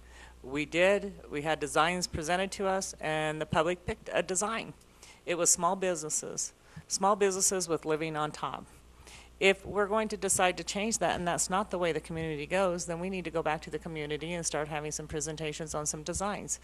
This is a very unique piece of property. It is going to be what is presented, as I said, it's the gateway to our community. What people see there is going to be what represents our community at whole, because that's going to be the first thing that people see. I believe our community wanted to see small businesses because we know that's the backbone of America, you know, and they wanted to see someplace that looked community-oriented, and that's what they chose. And if we want to do something different with that, I really believe that we need to take it back to the public. You know, I've always said all along that there's no reason why we can't develop Lakeshore Drive and the airport property in CoSync. The reality is the airport property, even when it does begin, is 5, 6, 7 years down the line before it's ever even probably break ground. There's many things they have to go through, environmental studies and stuff that most of the normal people don't always wonder why it takes so long, but that's why it takes so long. So in the meantime, while that is being in the process, we can be working on Lakeshore Drive. I agree we don't need sidewalks on both sides. You know, if that's not possible, we need to work on getting a sidewalk down, a nice design that looks good. I don't want a straight sidewalk because that's not appealing. If you put a straight sidewalk down the road, you may have a place to walk, but it's not appealing to people who come into our community. We've got to have some kind of design. The only way Clear Lake's going to make it is if we start bringing in the tourist here. It's always been a tourist town. It always will be a tourist town. And that is the only way that this is going to sustain itself. We can bring in other businesses. It's going to be what it is right now if we don't start focusing on bringing in the people during the summertime, when we can prosper, make those tax monies from the out-of-state people to get the city's money in order to make this happen. You know, we have to do that. It's the only way that we're going to succeed and become something that we want. I see that everybody has these visions, and I think they're wonderful, wonderful visions for everybody to be successful. I believe that we should create a design, and not a sidewalk design, but something like a murals on everybody's buildings, something that's going to make somebody come here to see because we're known for it. You know, murals, a Tuscany Village type feeling. Everybody feels good when they walk into those towns like that. I mean, I know I do, and I'm sure that you guys have went and seen these places. You know, you feel good when you walk in and you see the community is co-sync with each other. With our buildings all spread out, they're all different kinds. We have to pick some type of a design that's going to fit all the buildings, and I really do feel that a Tuscany mural, something like that, is what fits our community. It will bring in the artists. We could be having art contests. We can be having all kinds of things here to bring people to our community. That's what we have to do. We have to bring them here in order to succeed, create the money that's going to fund all of these projects that we want. Thank you. Okay, my vision for the airport property is not a shopping center. We have 2 shopping centers on each corner by the airport property that have been stopped.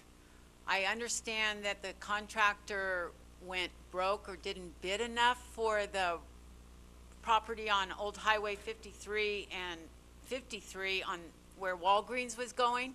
If they would have hired Ependendio, which is a local company, it would have given local jobs, and the shopping center probably would have been built and up and running, and you would have gotten tax dollars from that. We also have the shopping center across the street at Carl's Jr. There is a building that is ready to be put up. It has the steel there, the cement, and it was put down. I don't have the reason why. I think it's because the road wasn't wide enough, or they didn't want to put a turning lane in. But they should work on those 2 properties before they start airport property. I feel that the airport property should have either a Costco where it brings in full-time jobs, not part-time jobs. People are working now part-time. I had to lay off 4 people because my business went down. And the other 4 are working part-time, and they can't even get out of their parents' house to get out on their own. I feel that a bowling alley would have been perfect for the airport property. It would have brought up tournaments. I know a lot of people from the sheriff businesses down in Sacramento that go to the bowling alleys, and they have tournaments, and they spend lots of money when they're out of town. This would have helped the hotels, the resorts, the vacation rentals, and it would have brought more money into the whole county. Or a bottling plant where our wineries are not taking their grapes out of the county and sending them to another county to bottle their wine. Why not a bottling plant? That would give full-time jobs and a lot of jobs. We can put a drive-in theater or a skating ring for a recreational. There's more things to do besides shopping, and we need to bring in more recreational into this town where more people have stuff to do instead of shopping. If the lake is algaed, then they can go to the skating ring with families. If they feel that they need to go shopping, then why not go to Walmart and have them build a super center instead of fighting them? Thank you.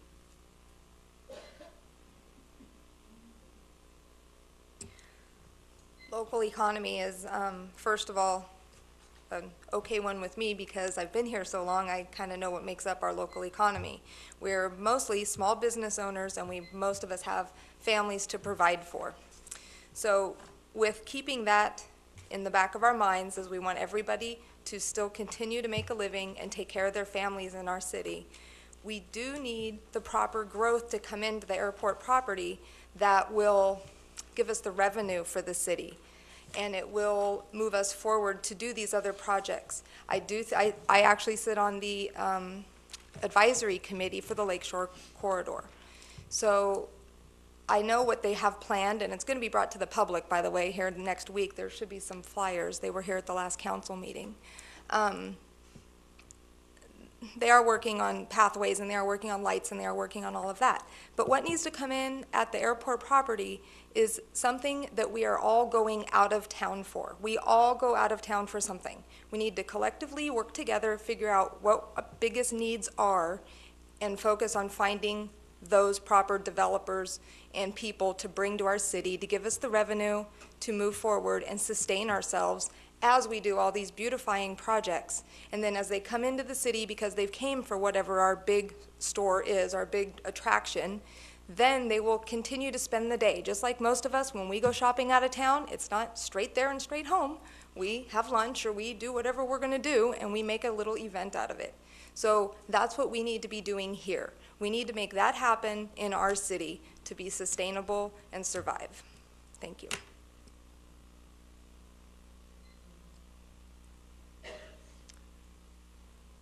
So there's the airport property and there's Lakeshore Drive. And those two require two different avenues of dealing with the problems. Let's start with the airport property. There are a lot of people that go through on the highway, through Clear Lake, and never stop, go to 20 and keep going on either to Ukiah or Santa Rosa or to Williams. I believe that we need to bring a large box store to the airport property that will attract citizens from all around the lake and that will increase our tax base. This is all benefiting Clear Lake. However, we can't just focus on that. That will increase our tax base, but it's not going to get people inside our city. And we need to make sure that we take care of the small businesses inside our city as well. And I fully support a simultaneous project of both the airport property and a beautification of Lakeshore Drive. We need to make sure that our small businesses are attracting people to the downtown area, especially when there's already an event happening. People should not just go to an event and leave. People should go to the event and then roam around downtown because it's a beautiful place to be. Now, that's one of the things that I have small issues with. What is the role of government? Is the role of government to create jobs? No. The role of government is to create the platform for the people to be able to create jobs. If we create an environment on the airport property where businesses can come in, that will create jobs. If we help revitalize Lakeshore Drive, that will help the small businesses succeed and potentially create jobs as well. And also, Clear Lake has never been in the role of creating events. And that is a community-based activity for the moment. And I have to hand it to those that do create events. I always use the same example, the Lions Club. You guys are beautiful. You guys bring in thousands of people to our downtown area. that needs to have that kind of attention, but unfortunately it doesn't happen often enough. We need to get together. There are a lot of nonprofit organizations that work to make this town better.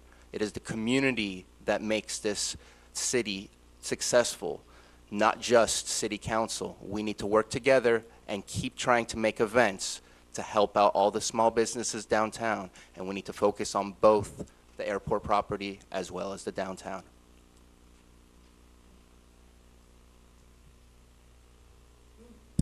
Okay, so this brings us to our last question that we had pre-planned. And we still have some time, so what we're going to do is after this question, we're going to start with the audience questions. And we were fortunate we had quite a few questions come in. So many of them are on topics that we didn't discuss. So I'm hoping that we will be able to get to those. We will give you all 1 minute each on those. And you'll be, so that way everybody can get a chance. And, you know, if anybody doesn't want to comment, they don't have to. So the last question is on the topic of Clean Up Clear Lake.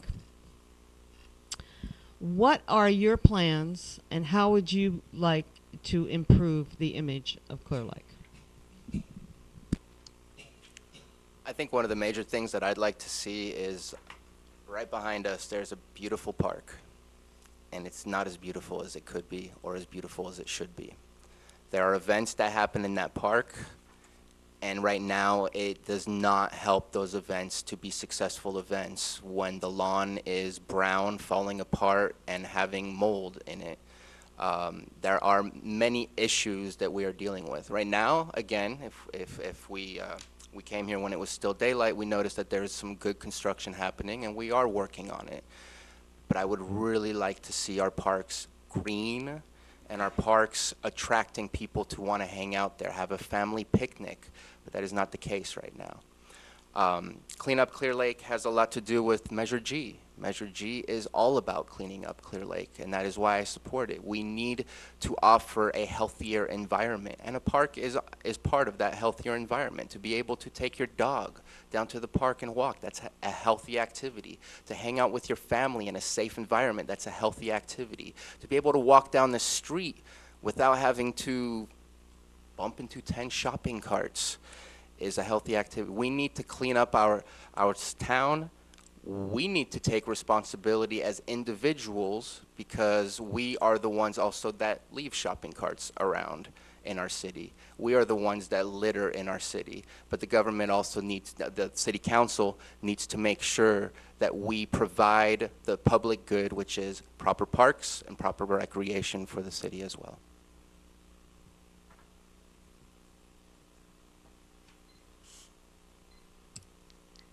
Well, this topic does kind of fall back to Measure G in a certain way, but I can say we can all lead by example. You know, we can all take care of our own properties, and then in return we all live here, so we'd all be clean and taken care of. But for the city, I would like to see cleaner parks, you're right. I would like to see pathways. I would like to see more places for families to gather. But to clean up Clear Lake, we are going to need in full force our code enforcement. We are. And they're going to need to be trained properly, and they're going to need to be staffed properly so that mistakes don't happen and the city doesn't become liable. And staff needs to be educated for the job that they do. And I just think this falls back on Measure G, other than us all being upstanding citizens and taking care of our own property like we should be doing all the time. Thank you.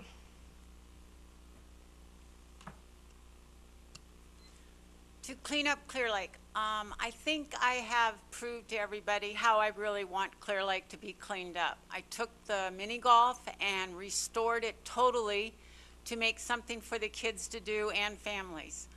I want Lakeshore Drive to have sidewalks and lighting and the streets to be paved, and I'm hoping that everybody works together and cleans it up. The shopping baskets, yes, that is a very bad problem.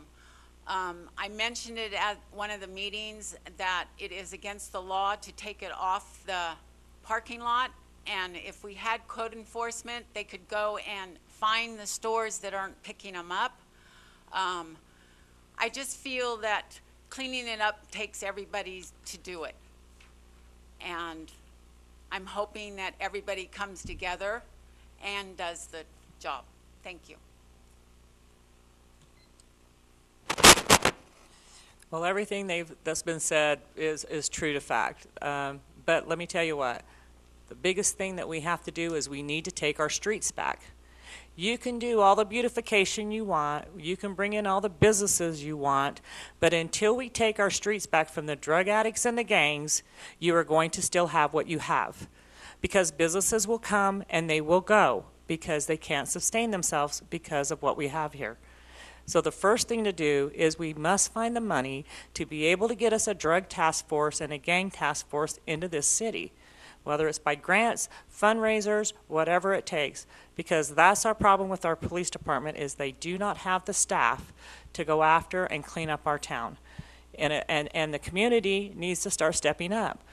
Everybody's afraid to say anything about these people, but do you want to live in fear or do you want to live in a happy community where we're safe, but will never happen if people do not start taking the responsibility to just take your block back? You know, that is one of the main things. With that, we will be able to bring in businesses and the beautifications and cleaning up and the code enforcement, and we'll be able to afford those because community people, when they come together and take their streets back, you can look it up, and many towns have done this. Once you do that, businesses thrive. People want to come back and they want to enjoy, and we will have a beautiful town and a beautiful community. But no matter what we do here, until we take our streets back, it's still going to be the same because nothing will stay here as long as we have the gangs and the drugs that we have here, and it's getting worse every single day. So the community needs to come together. They need to quit being afraid to say something because that's how they take over our town. We need to stand up, and yes, you know, it may be taking your lives in your hands, but do you want to live in fear all your life in your house where you can't enjoy yourself, or do you want to get out there and try to make a difference? It is a community effort. It's not a city council problem, but it is a community problem. But as a city council member, I will always be there to support you. I will always meet in your community. I will help you do community events to raise funds to help keep your community safe, whether it's just to hire somebody privately or whatever it is you feel you need for your community. But we need to start cleaning up our town that way first. That part will make everything else fall in place. Thank you.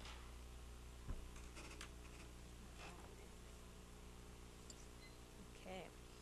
I think it's interesting that the question conjoined was cleaning up Clear Lake and improving the image. Because if we improve the image of Clear Lake, which we need to do, then I believe the cleanup of Clear Lake will follow suit with that.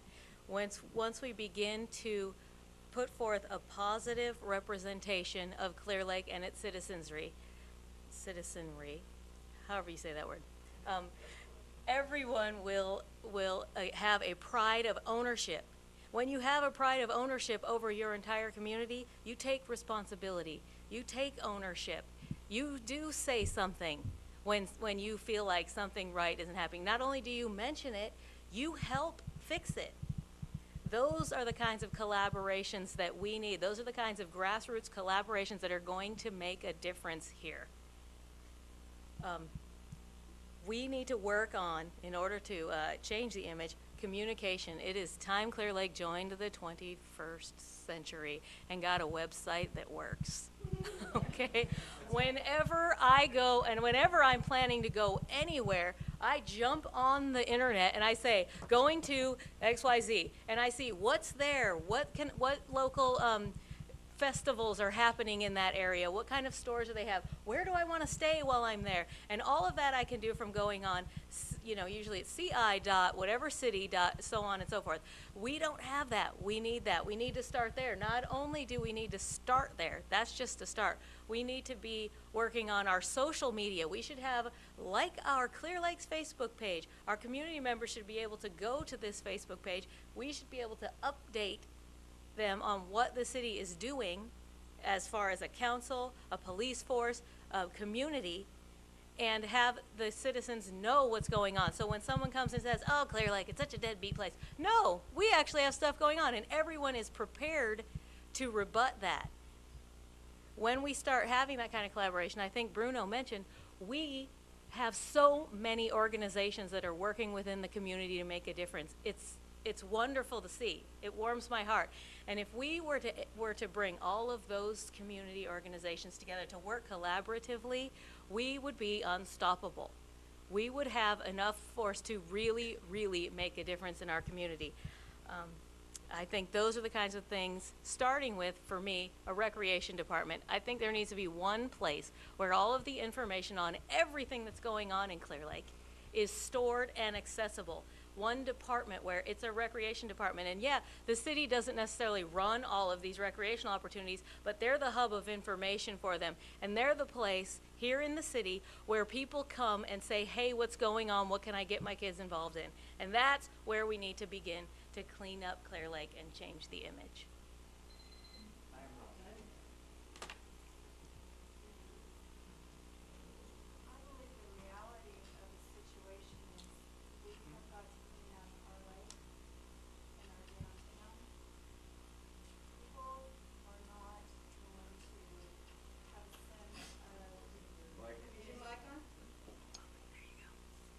I believe we need to clean up our lakes, our lake, and our downtown area. I don't believe that people are going to have a sense of community pride. The reality of any organization, there's a small percentage of people that step forward to do anything. Most organizations have a small core group of people that do the entire operation. I believe that it needs to start with the city council. I believe there needs to be town hall meetings. I believe they need to go out and appoint citizen groups to have specific oversight committees to get different things going on in our city. There is a master park plan for the city of Clear Lake, and projected for the year 2010, 49% we would be behind in adequate park and rec space for our city. I think this is something that's necessary. I see a lot of kids just aimlessly walking, and I am concerned about the safety factor as well. A pool was considered in that master park plan. We need to look at a lot of different issues, and I don't know that this is a quick fix. I think that we need to really be looking at our city realistically, and we need to start rehabilitating it step by step. And I think that it does start with the council, getting people excited, getting people to see that we can be the center over here of Lake County. This can be the happening place to be. If we were wise in it, and if we took the right steps, if we handled our money properly, if we budgeted, and if we thought outside of the box, because we don't have the funding, so we're going to have to be inventive. And I believe, I used to live in the city of Healdsburg. The whole community came out and they built a park. And this park is not a secondary kind of park. This is a very nice park, something that you would be proud to take your children, your grandchildren to. I think that community needs to come forward, but I think it needs to start with the council.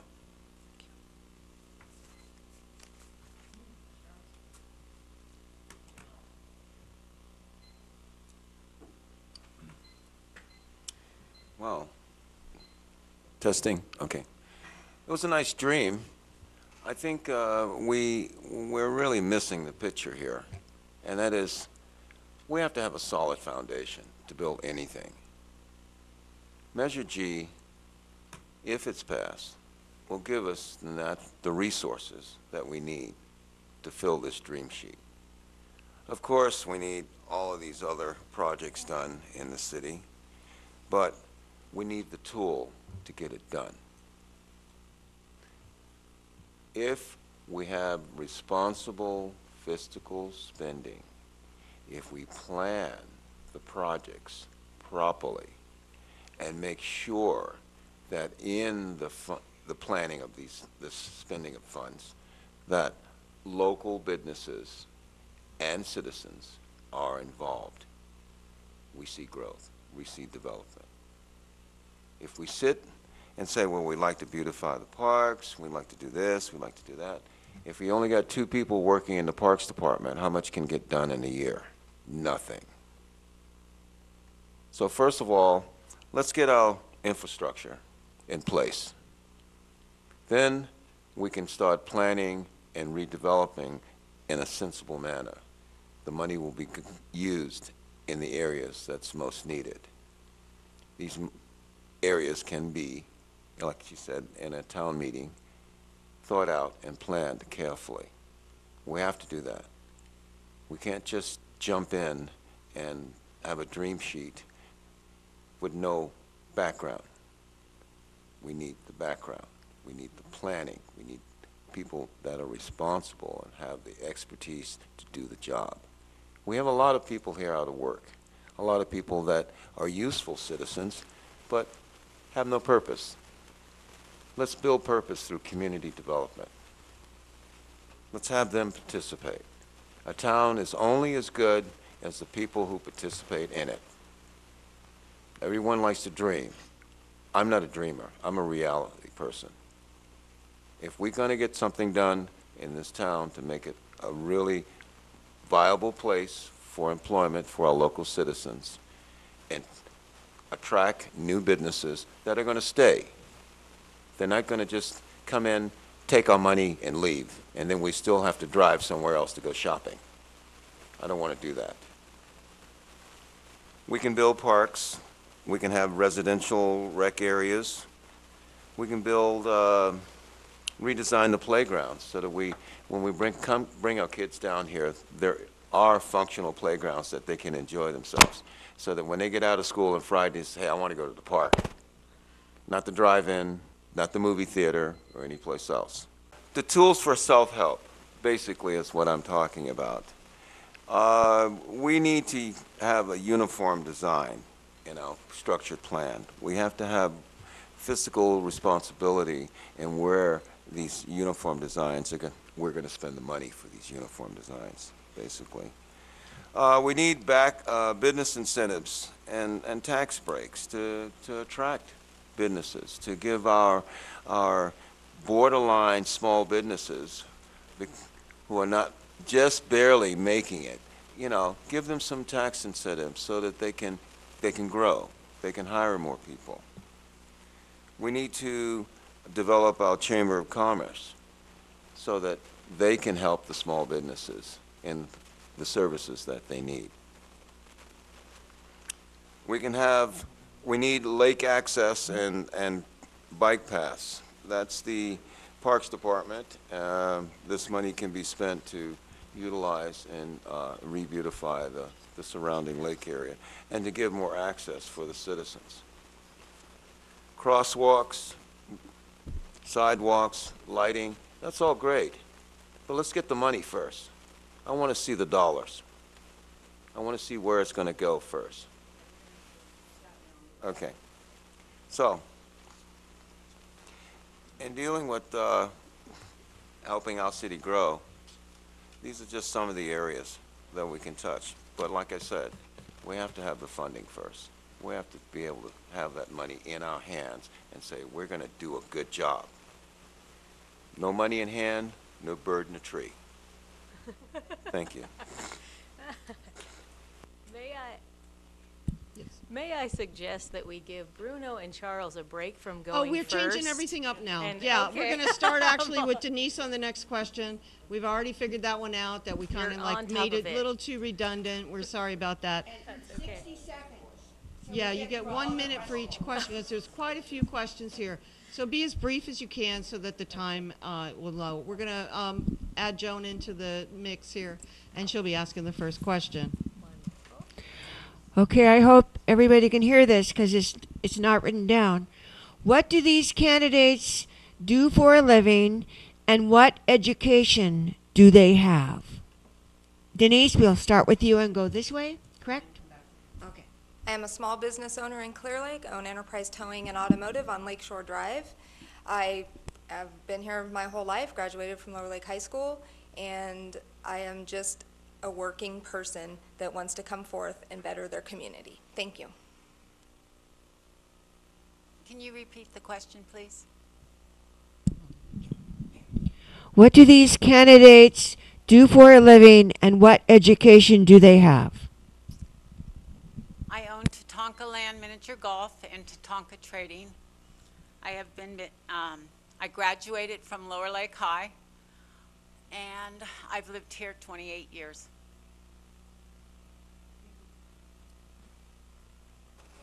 I have sat on the city council for 8 years. I have educated myself by going to many League of Cities educational classes on redevelopment, financing.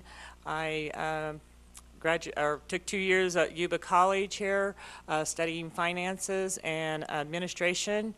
I have owned my own business. I am an office manager here in town, and I believe that I can hopefully support our community in the way that they'd like to see. Okay. I graduated from Lower Lake High School, go Trojans again, yay, in 1990. Went off to Santa Rosa Junior College where I got my AA in business management. After that, I went down to San Diego where I studied paralegal studies. Came back to Napa, did some work in the social services industry, and decided that if I wanted to move up in any form, I would need a bachelor's degree. So I returned to Sonoma State University, got my bachelor's degree in 2006, working my way through school and raising a lovely family. We decided that we wanted to move back home, and Clear Lake has always been home to us, no matter where we've been. So we moved back home. We wanted to do a little of the, live in the dream, own a home, pay mortgage instead of rent. I'm currently on the city's planning commission, have been for the last 6 years.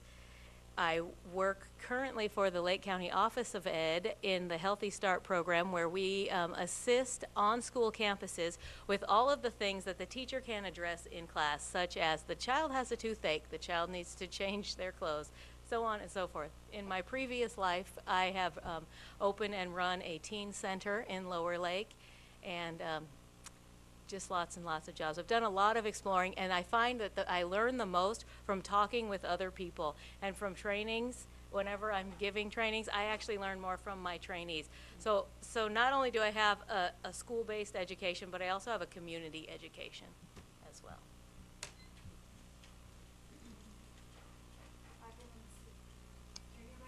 I've been in the city of Clear Lake 11 and a half years. I'm a transplant. And I have a nursing degree, and I have my own daycare. I own my own daycare, and I own the Art House Gallery here in town. And the reason I opened the Art House Gallery is because I felt like we were lacking some beauty and culture here in town.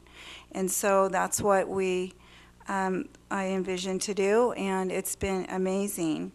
I also do foster care, and I've homeschooled my son his whole life, and he's now a junior, 11th grade, and he is now, this year is his first year, able to do independent study and play varsity football. So that's what he wants to do. So this is freeing me up. This is something I wanted to do for many years. I've been involved in many different city aspects on the Vision Task Force, and used to do a program for TV8. It was in a political nature, just kind of bringing transparency to government and different topics regarding the city.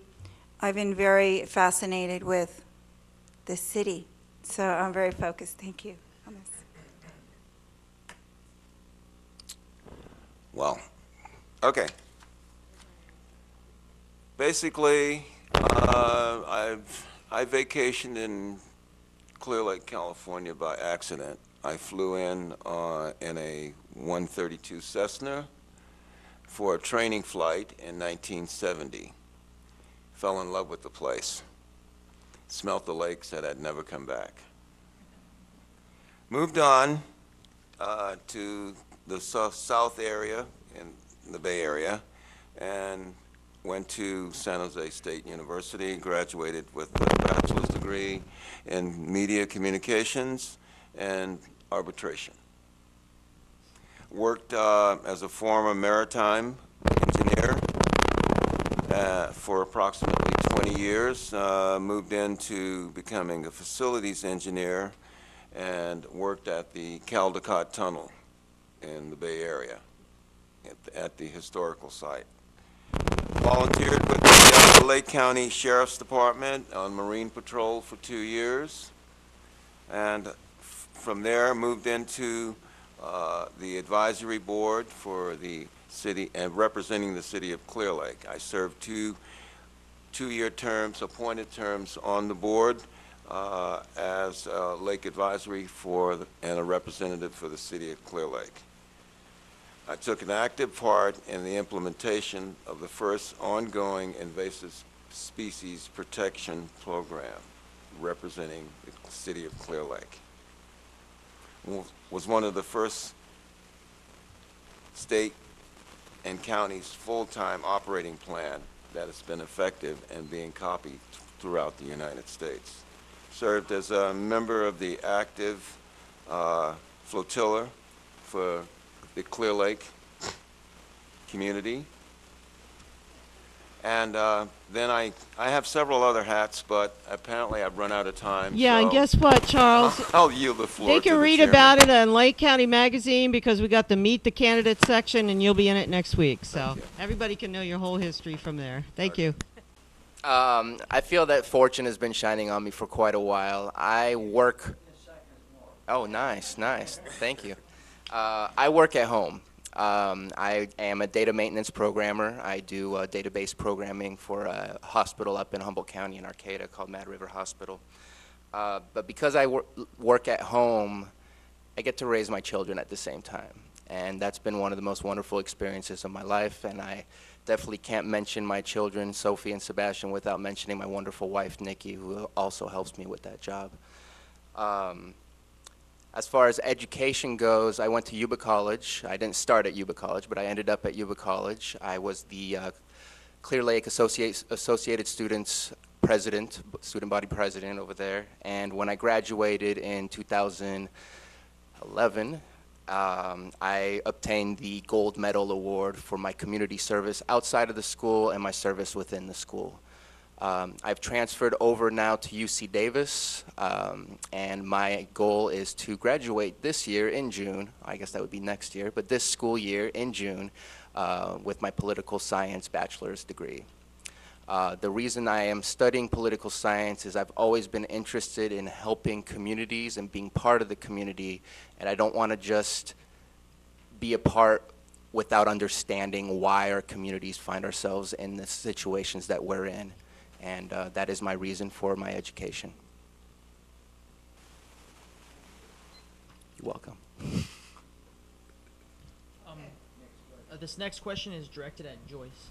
Is there a limit to how long you can be a city council member?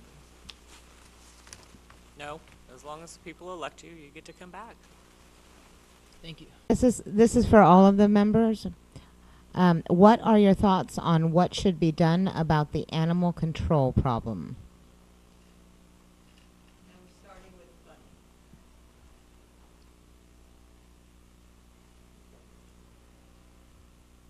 Only because you're named after an animal. I think Animal Coalition should be commended on what they have done. Spaying the dogs and the cats are a great start. I really don't know much about the animal control, and I'm sorry, but I just will leave it at that. Sorry. Funny that this is one of the questions, because I just happened to be talking to the administrator about what happened to, we had talked about trying to find funding for a building. She wasn't here, so we're looking in, I mean, there's obviously grants out there that we can get. Unfortunately, we're very shorthanded on staff. You know, so my feeling is that, you know, we need to start looking for grants, and the community can help in this. It's not like grant looking for is, you know, just has to be the city or something. I mean, I get online a lot of different times and find grants for other organizations and send it over to them. People do the same for me. You know, so there are some grant opportunities, and hopefully, if this measure passes, you know, that might help with some funding, because one of the main things we need to do is get a shelter. You know, we cannot keep taking them over to the county. That was the council's, you know, proposal proposal in the first place was to, help, try to look and find our own, build our own shelter. So, I mean, that was what we would like to, and I think that's what the community wanted, was to have some control over it ourselves. So that's, what I would see for the future of our animal control is, one, I think we need more staff on animal control, but mainly is that we need our own facility, and, and the Animal Coalition, absolutely commend them for all of their hard work. Without them, I don't know where we would be with the animals today, because they put a lot of effort and time into it. Thank you. Okay, I believe the Animal Coalition of Lake County is doing a terrific job, and it's not nearly enough. We as a community need to support them by implementing ordinances that support prevention.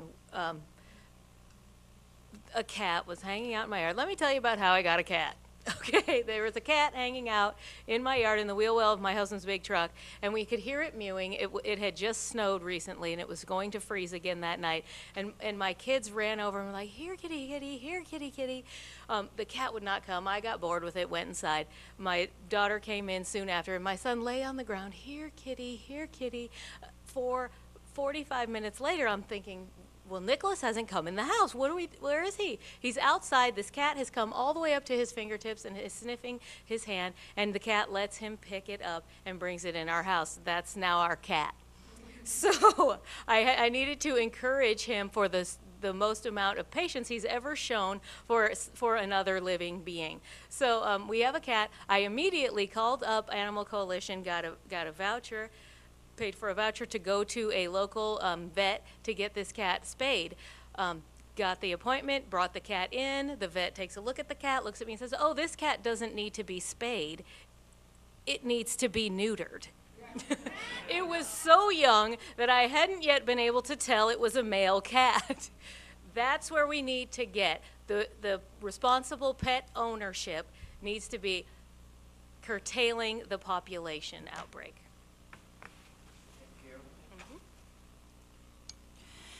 This is one of my top 5 issues. It's been one of the hardest areas that I've had to face coming into the city, the cruelty and neglect of animals here and how people treat many of their animals. I do believe the Animal Coalition is helping this situation, but even with the vouchers, people are struggling to feed their families. They're out of work. They're losing their homes. If it comes down to feeding their family and getting the voucher to get your animals spayed or neutered, they're going to feed their families. And these ordinances are not being followed.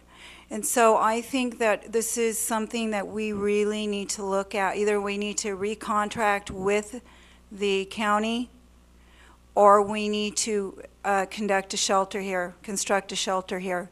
One man, no matter how diligent he is, cannot handle the population of our size and the animal issues here.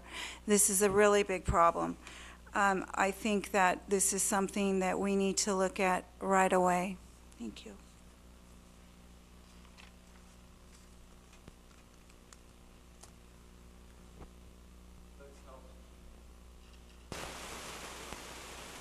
Let's help save Fido. Well, we have an animal issue here that has been created because we have an economic issue. We have seniors living as shut-ins. We have young adults coming here to raise families and trying to... magic. Okay. We have young adults coming here to raise families and bringing their pets. We don't have the money. It all boils down to dollars and cents. We need to restructure our city finances so that we can build the facilities to handle the stray animals. We also need to address the population in this town who hoard animals. The people that have 8 to 12 to 15 cats living in their backyard, sometimes even more. We need code enforcement to structure laws to curtail this activity. we need incentives for the population to come in and get their animals spayed and neutered. Okay? We need to have a moderate funding for fines and fees so that the people that want to adopt animals don't have to pay $500 and drive 50 miles to pick up a cat. Those are the nuts and bolts. I'm not going to go into any more. We all know what the problems are.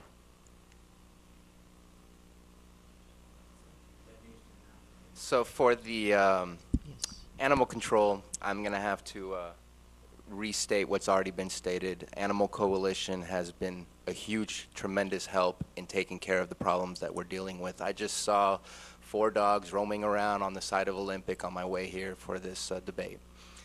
We obviously have issues with stray animals, feral cats and whatnot. I know as of late we've gained a part-time employee for the animal control. Not enough, but at least we are trying to deal with the issue. I think that it can go both ways, where the city council can try to figure out ways to either fund animal control better, whether it's Measure G or other ways, or we can try to educate the public on what it is that animals are dealing with by being neglected. We can educate the public on where they can get their pets spayed or neutered. We can educate the public on how to pick up dog poop in the park. I believe education is one of the key factors to making a positive change in this community, and I would like to see an event in the park that invites vets, that invites the animal control, that invites Animal Coalition, and makes a strong partnership in order to educate the public in how to deal with pets.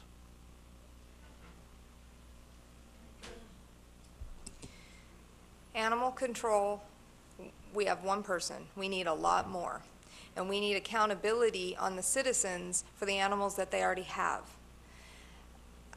You just need code enforcement back that is going to be, that is part of, animal control is part of code enforcement. And we will have it back if this measure passes. And if it does not pass, then it's accountability on the people that already have the animals that are not taking care of them properly. And prime example, on my ride along, we saw a stray dog with a red collar running out throughout Foods Etc's parking lot, stray. Could we get anybody to go up there? We couldn't right now because there was no one to help. He was busy, the volunteer was doing something else. So it is something that definitely needs attention, and we need our animal control back, and the only way to get that, I believe, is if we can't, not to get it, but if we can't get it back, the only thing I can say is the Animal Coalition and everything they do is wonderful, and we need them, and we need to support them so that they stay, because they're ready to leave. And other than that, we need accountability on the people that already have the stray animals that are not taking care of them. Thank you. Okay, this question will start off with Joyce. What are your views on youth activities and programs in our city? Oh, my favorite subject. Right up my alley. Hey. Well, of course. We didn't plan it that way. Didn't plan it that way. Well, thank you. I'm glad it is. Must be blessed tonight. Most people know that I am in the process with my wonderful community people of took back over the old senior building, and we are renovating it for a youth center. My dream, and it's my dream, and hopefully the community comes aboard with my dream, many have, is to have this to be a one location for anything that has to do with youth, whether it be Girl Scouts, Boy Scouts, Sea Scouts, Little League, that everybody will have one number to call to get the information they need on what's going on in our community. What I've heard so many times is that there's nothing for our children to do. But there's many things for them to do. I think what it is getting the information out to the people on where it's at and who to contact. The skate park was an issue when a few years back. City didn't have any money to fix it. I took on that project, created a community meeting, and we raised the funds. It was agreed upon with the council that if we raised the funds, they'd let our public works people repair it. The committee was very successful in raising the funds, and they have continued to raise the funds, but we're looking for more people to sit on that. You know, we're looking for people to volunteer. The youth center is, nothing will happen. This does take a village to raise these children. We need you to come aboard and help, and we're down there on Saturday.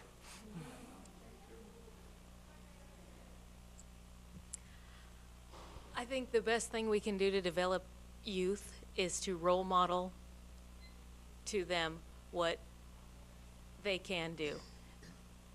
Kids, and anyone really, will give you what you expect. What you expect out of youth, you'll get. So if we go in with the attitude that you're valuable, you're capable, and you can do anything you decide you want to do, and look, here are all these options that are open to you, they'll believe that and they'll become successful.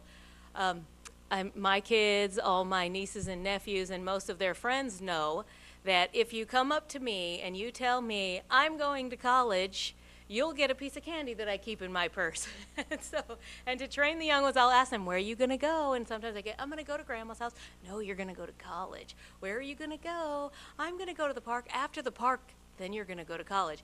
So I have this gathering of youth who will just walk up to me, hey, I'm going to college. Here's some candy. I spent a lot of money in candy, but I believe that what you expect, you'll get. And so I expect a lot.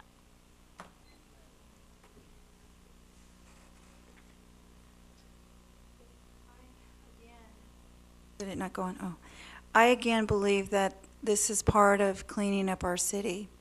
That as we are promoting community pride, then more people are going to come into our city and want to do things with and for our youth.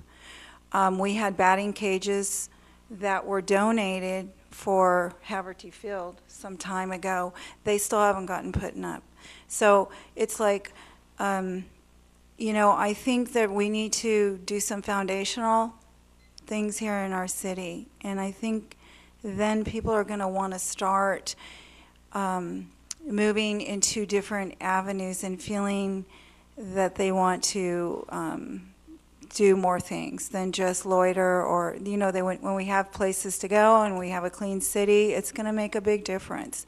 That was one of the reasons that I opened the Art House Gallery, was to promote art and to bring in venues where people could participate and take art classes and music instruction, and to go in and tour the gallery.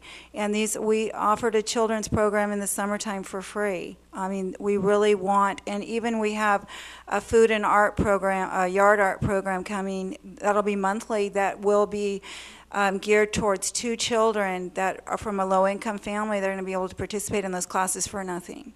So we are trying to do and promote community awareness.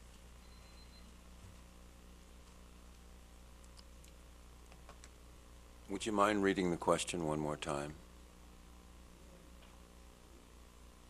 What are your views on youth activities and programs in our city?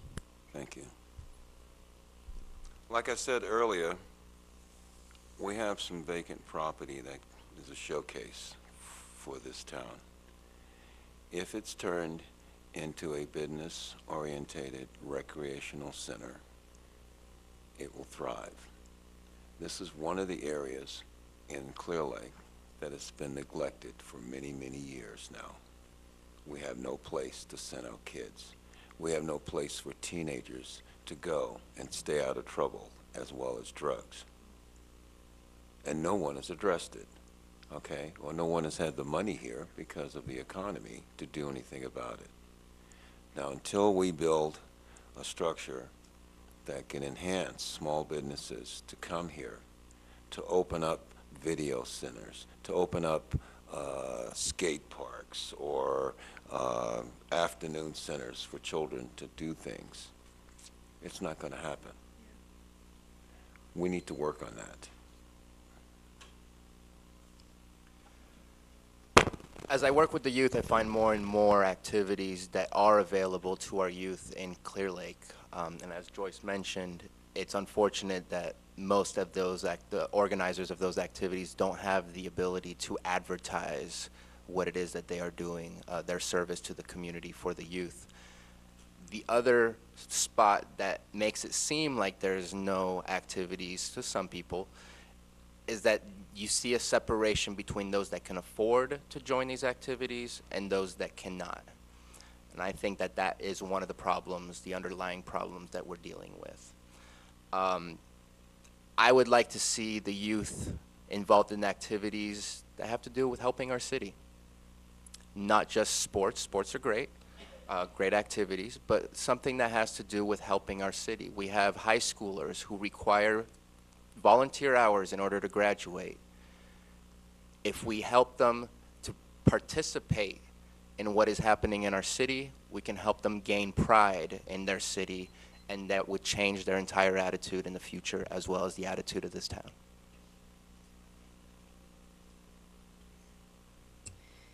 Views on the activities. Well, my visions and views can be a lot different than reality, because reality is the money isn't there a lot of times for the funding for these things. But I would like to see our children have as many opportunities as possible, and I believe that means teaching trades to these children, because not all children want to go to want to go to college, okay? They're not all college candidates. They need to have a trade under their belt, and they need to be able to move forward in something that they love. And these organizations, community, sports, and now if we can sometime in the future have a trade to learn, whether it be wood shop. They don't have that anymore in the schools, I don't think. A lot of the trades that they had when we went to school as a class, they don't have anymore. So I'd like to try to bring some trades to our youth and let them learn some skills. Thank you. Our children are our future. And right now, we have an incentive for all the kids going to school. If they bring a report card in and have an A for a class, they will get one free game. And this is the incentive we're giving to the kids. And I have gotten very much response from all the kids in the community saying that they're going to sit down and read their books or do their homework so they can get the free game cards. We also do fundraisers for the schools, and next week we're going to have a fundraiser for Lower Lake Grammar School for the 3rd grade class. I mean, I'm all for the kids, and we have been there to help them. And when they come in and talk to us, they were very scared to talk to us at first, but my husband has come across to them and talked to them, and they come in and they talk to them, even if they're in trouble or if they have some things to talk about, and he makes them feel good. Thank you.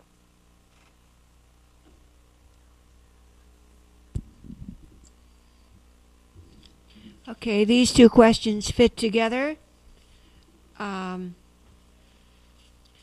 How do you feel about attracting big box stores to Clear Lake? How do you feel about a super Walmart? Starting with Gina.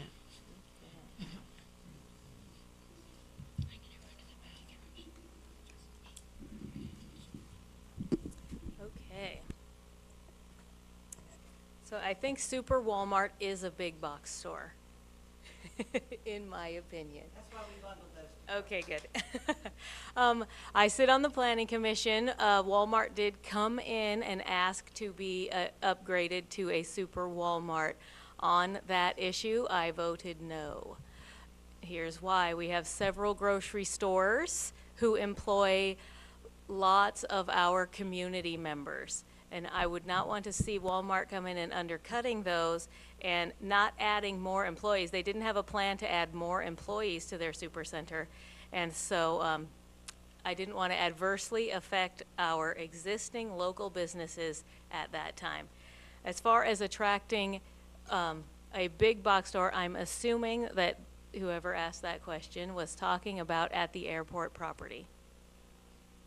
So again, I'm going to refer to my comments previously. I think we do need to develop that property and bring in something with some branding and some name recognition that will not only provide a need of our citizens in Clear Lake, but also draw in people from outside of Clear Lake to spend their money here.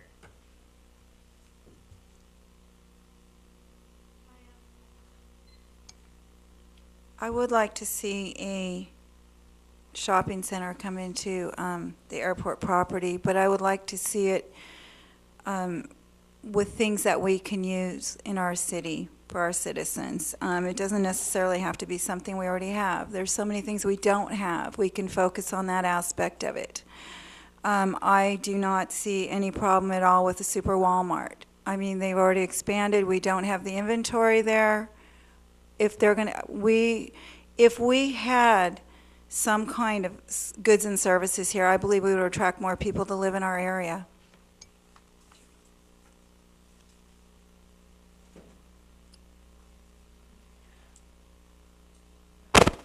If someone came to you and said, I'll give you 2 shopping bags full of groceries from Walmart, or you could go down to Foods and buy 1 shopping bag for half the price, I think I'd go to Foods. Big box stores are nice. They're convenient, but they rob the community of resources. They don't give back. Small businesses need to be thrived and focused on here. We don't have enough support a big box store, a Walmart, or anything like that, and still keep our community viable. Therefore, I would not support any 24-hour Walmart. I would not support any big box store, because I want to see our kids be able to find a job here and know that they're stable. Not go to work for some corporation that decides to downsize, and half of our kids are out on the street looking for a job in 6 months. We have to think of that. It's nice to have these conveniences, but they have to be necessary, and we should get them from our small businesses.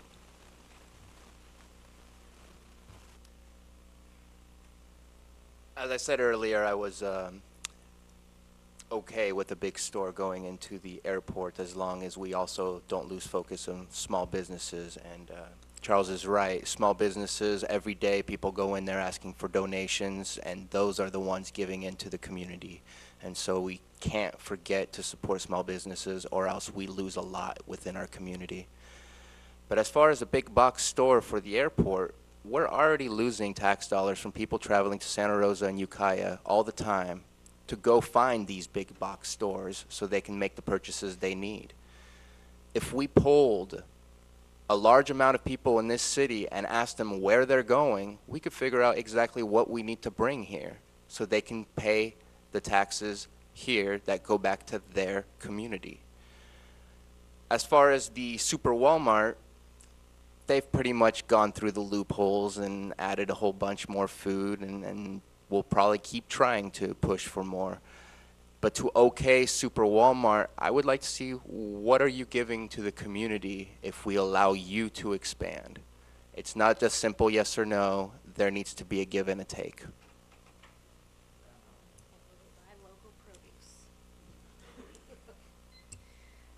A big box store to me is, in this aspect, something that we don't have at this time. I don't necessarily say a big box store. It doesn't have, I want something here that we don't have. Something we're driving away to get. I want it here. Super Walmart? No. Walmart has a very good position in our city right now, and they're as big as they need to be. I believe we are groceried out. We have lots of grocery, and we have Foods does wonderful things for our community, and we need to focus on our small businesses like that. And I think that even though Walmart does give us a nice tax revenue, they are as big as they need to get.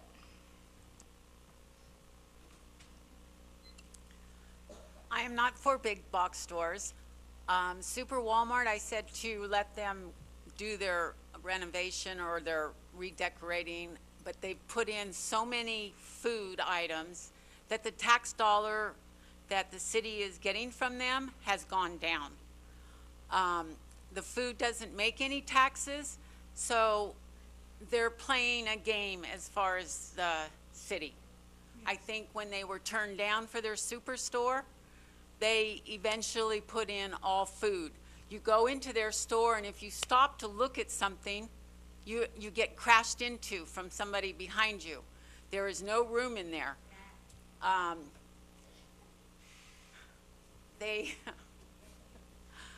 The big box stores that I want to see, I mean, I don't want to see, but if I had to see one, would be Costco because of their employment.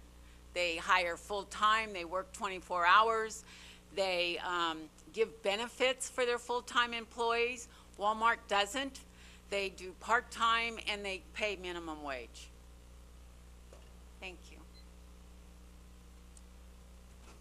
Okay, well, I hate to tell you guys this, but we don't have enough population in Lake County to bring a big box store. It's not going to happen. So we can want, but it's never going to happen. But here's a thought, and this is just a thought that I've just started bringing up and kind of talking to people. I don't know how close the outlet stores are, but those seem to be something that might work in the airport area. So if we didn't go with what the community already picked out, that would be one thing I'd like to investigate.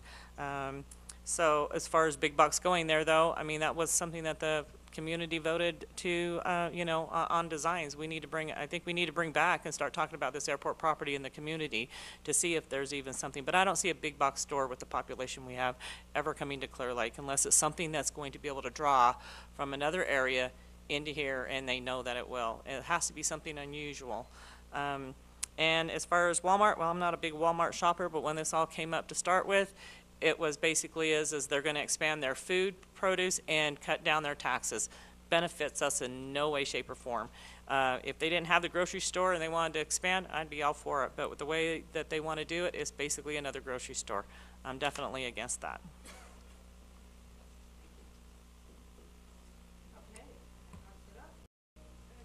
Okay.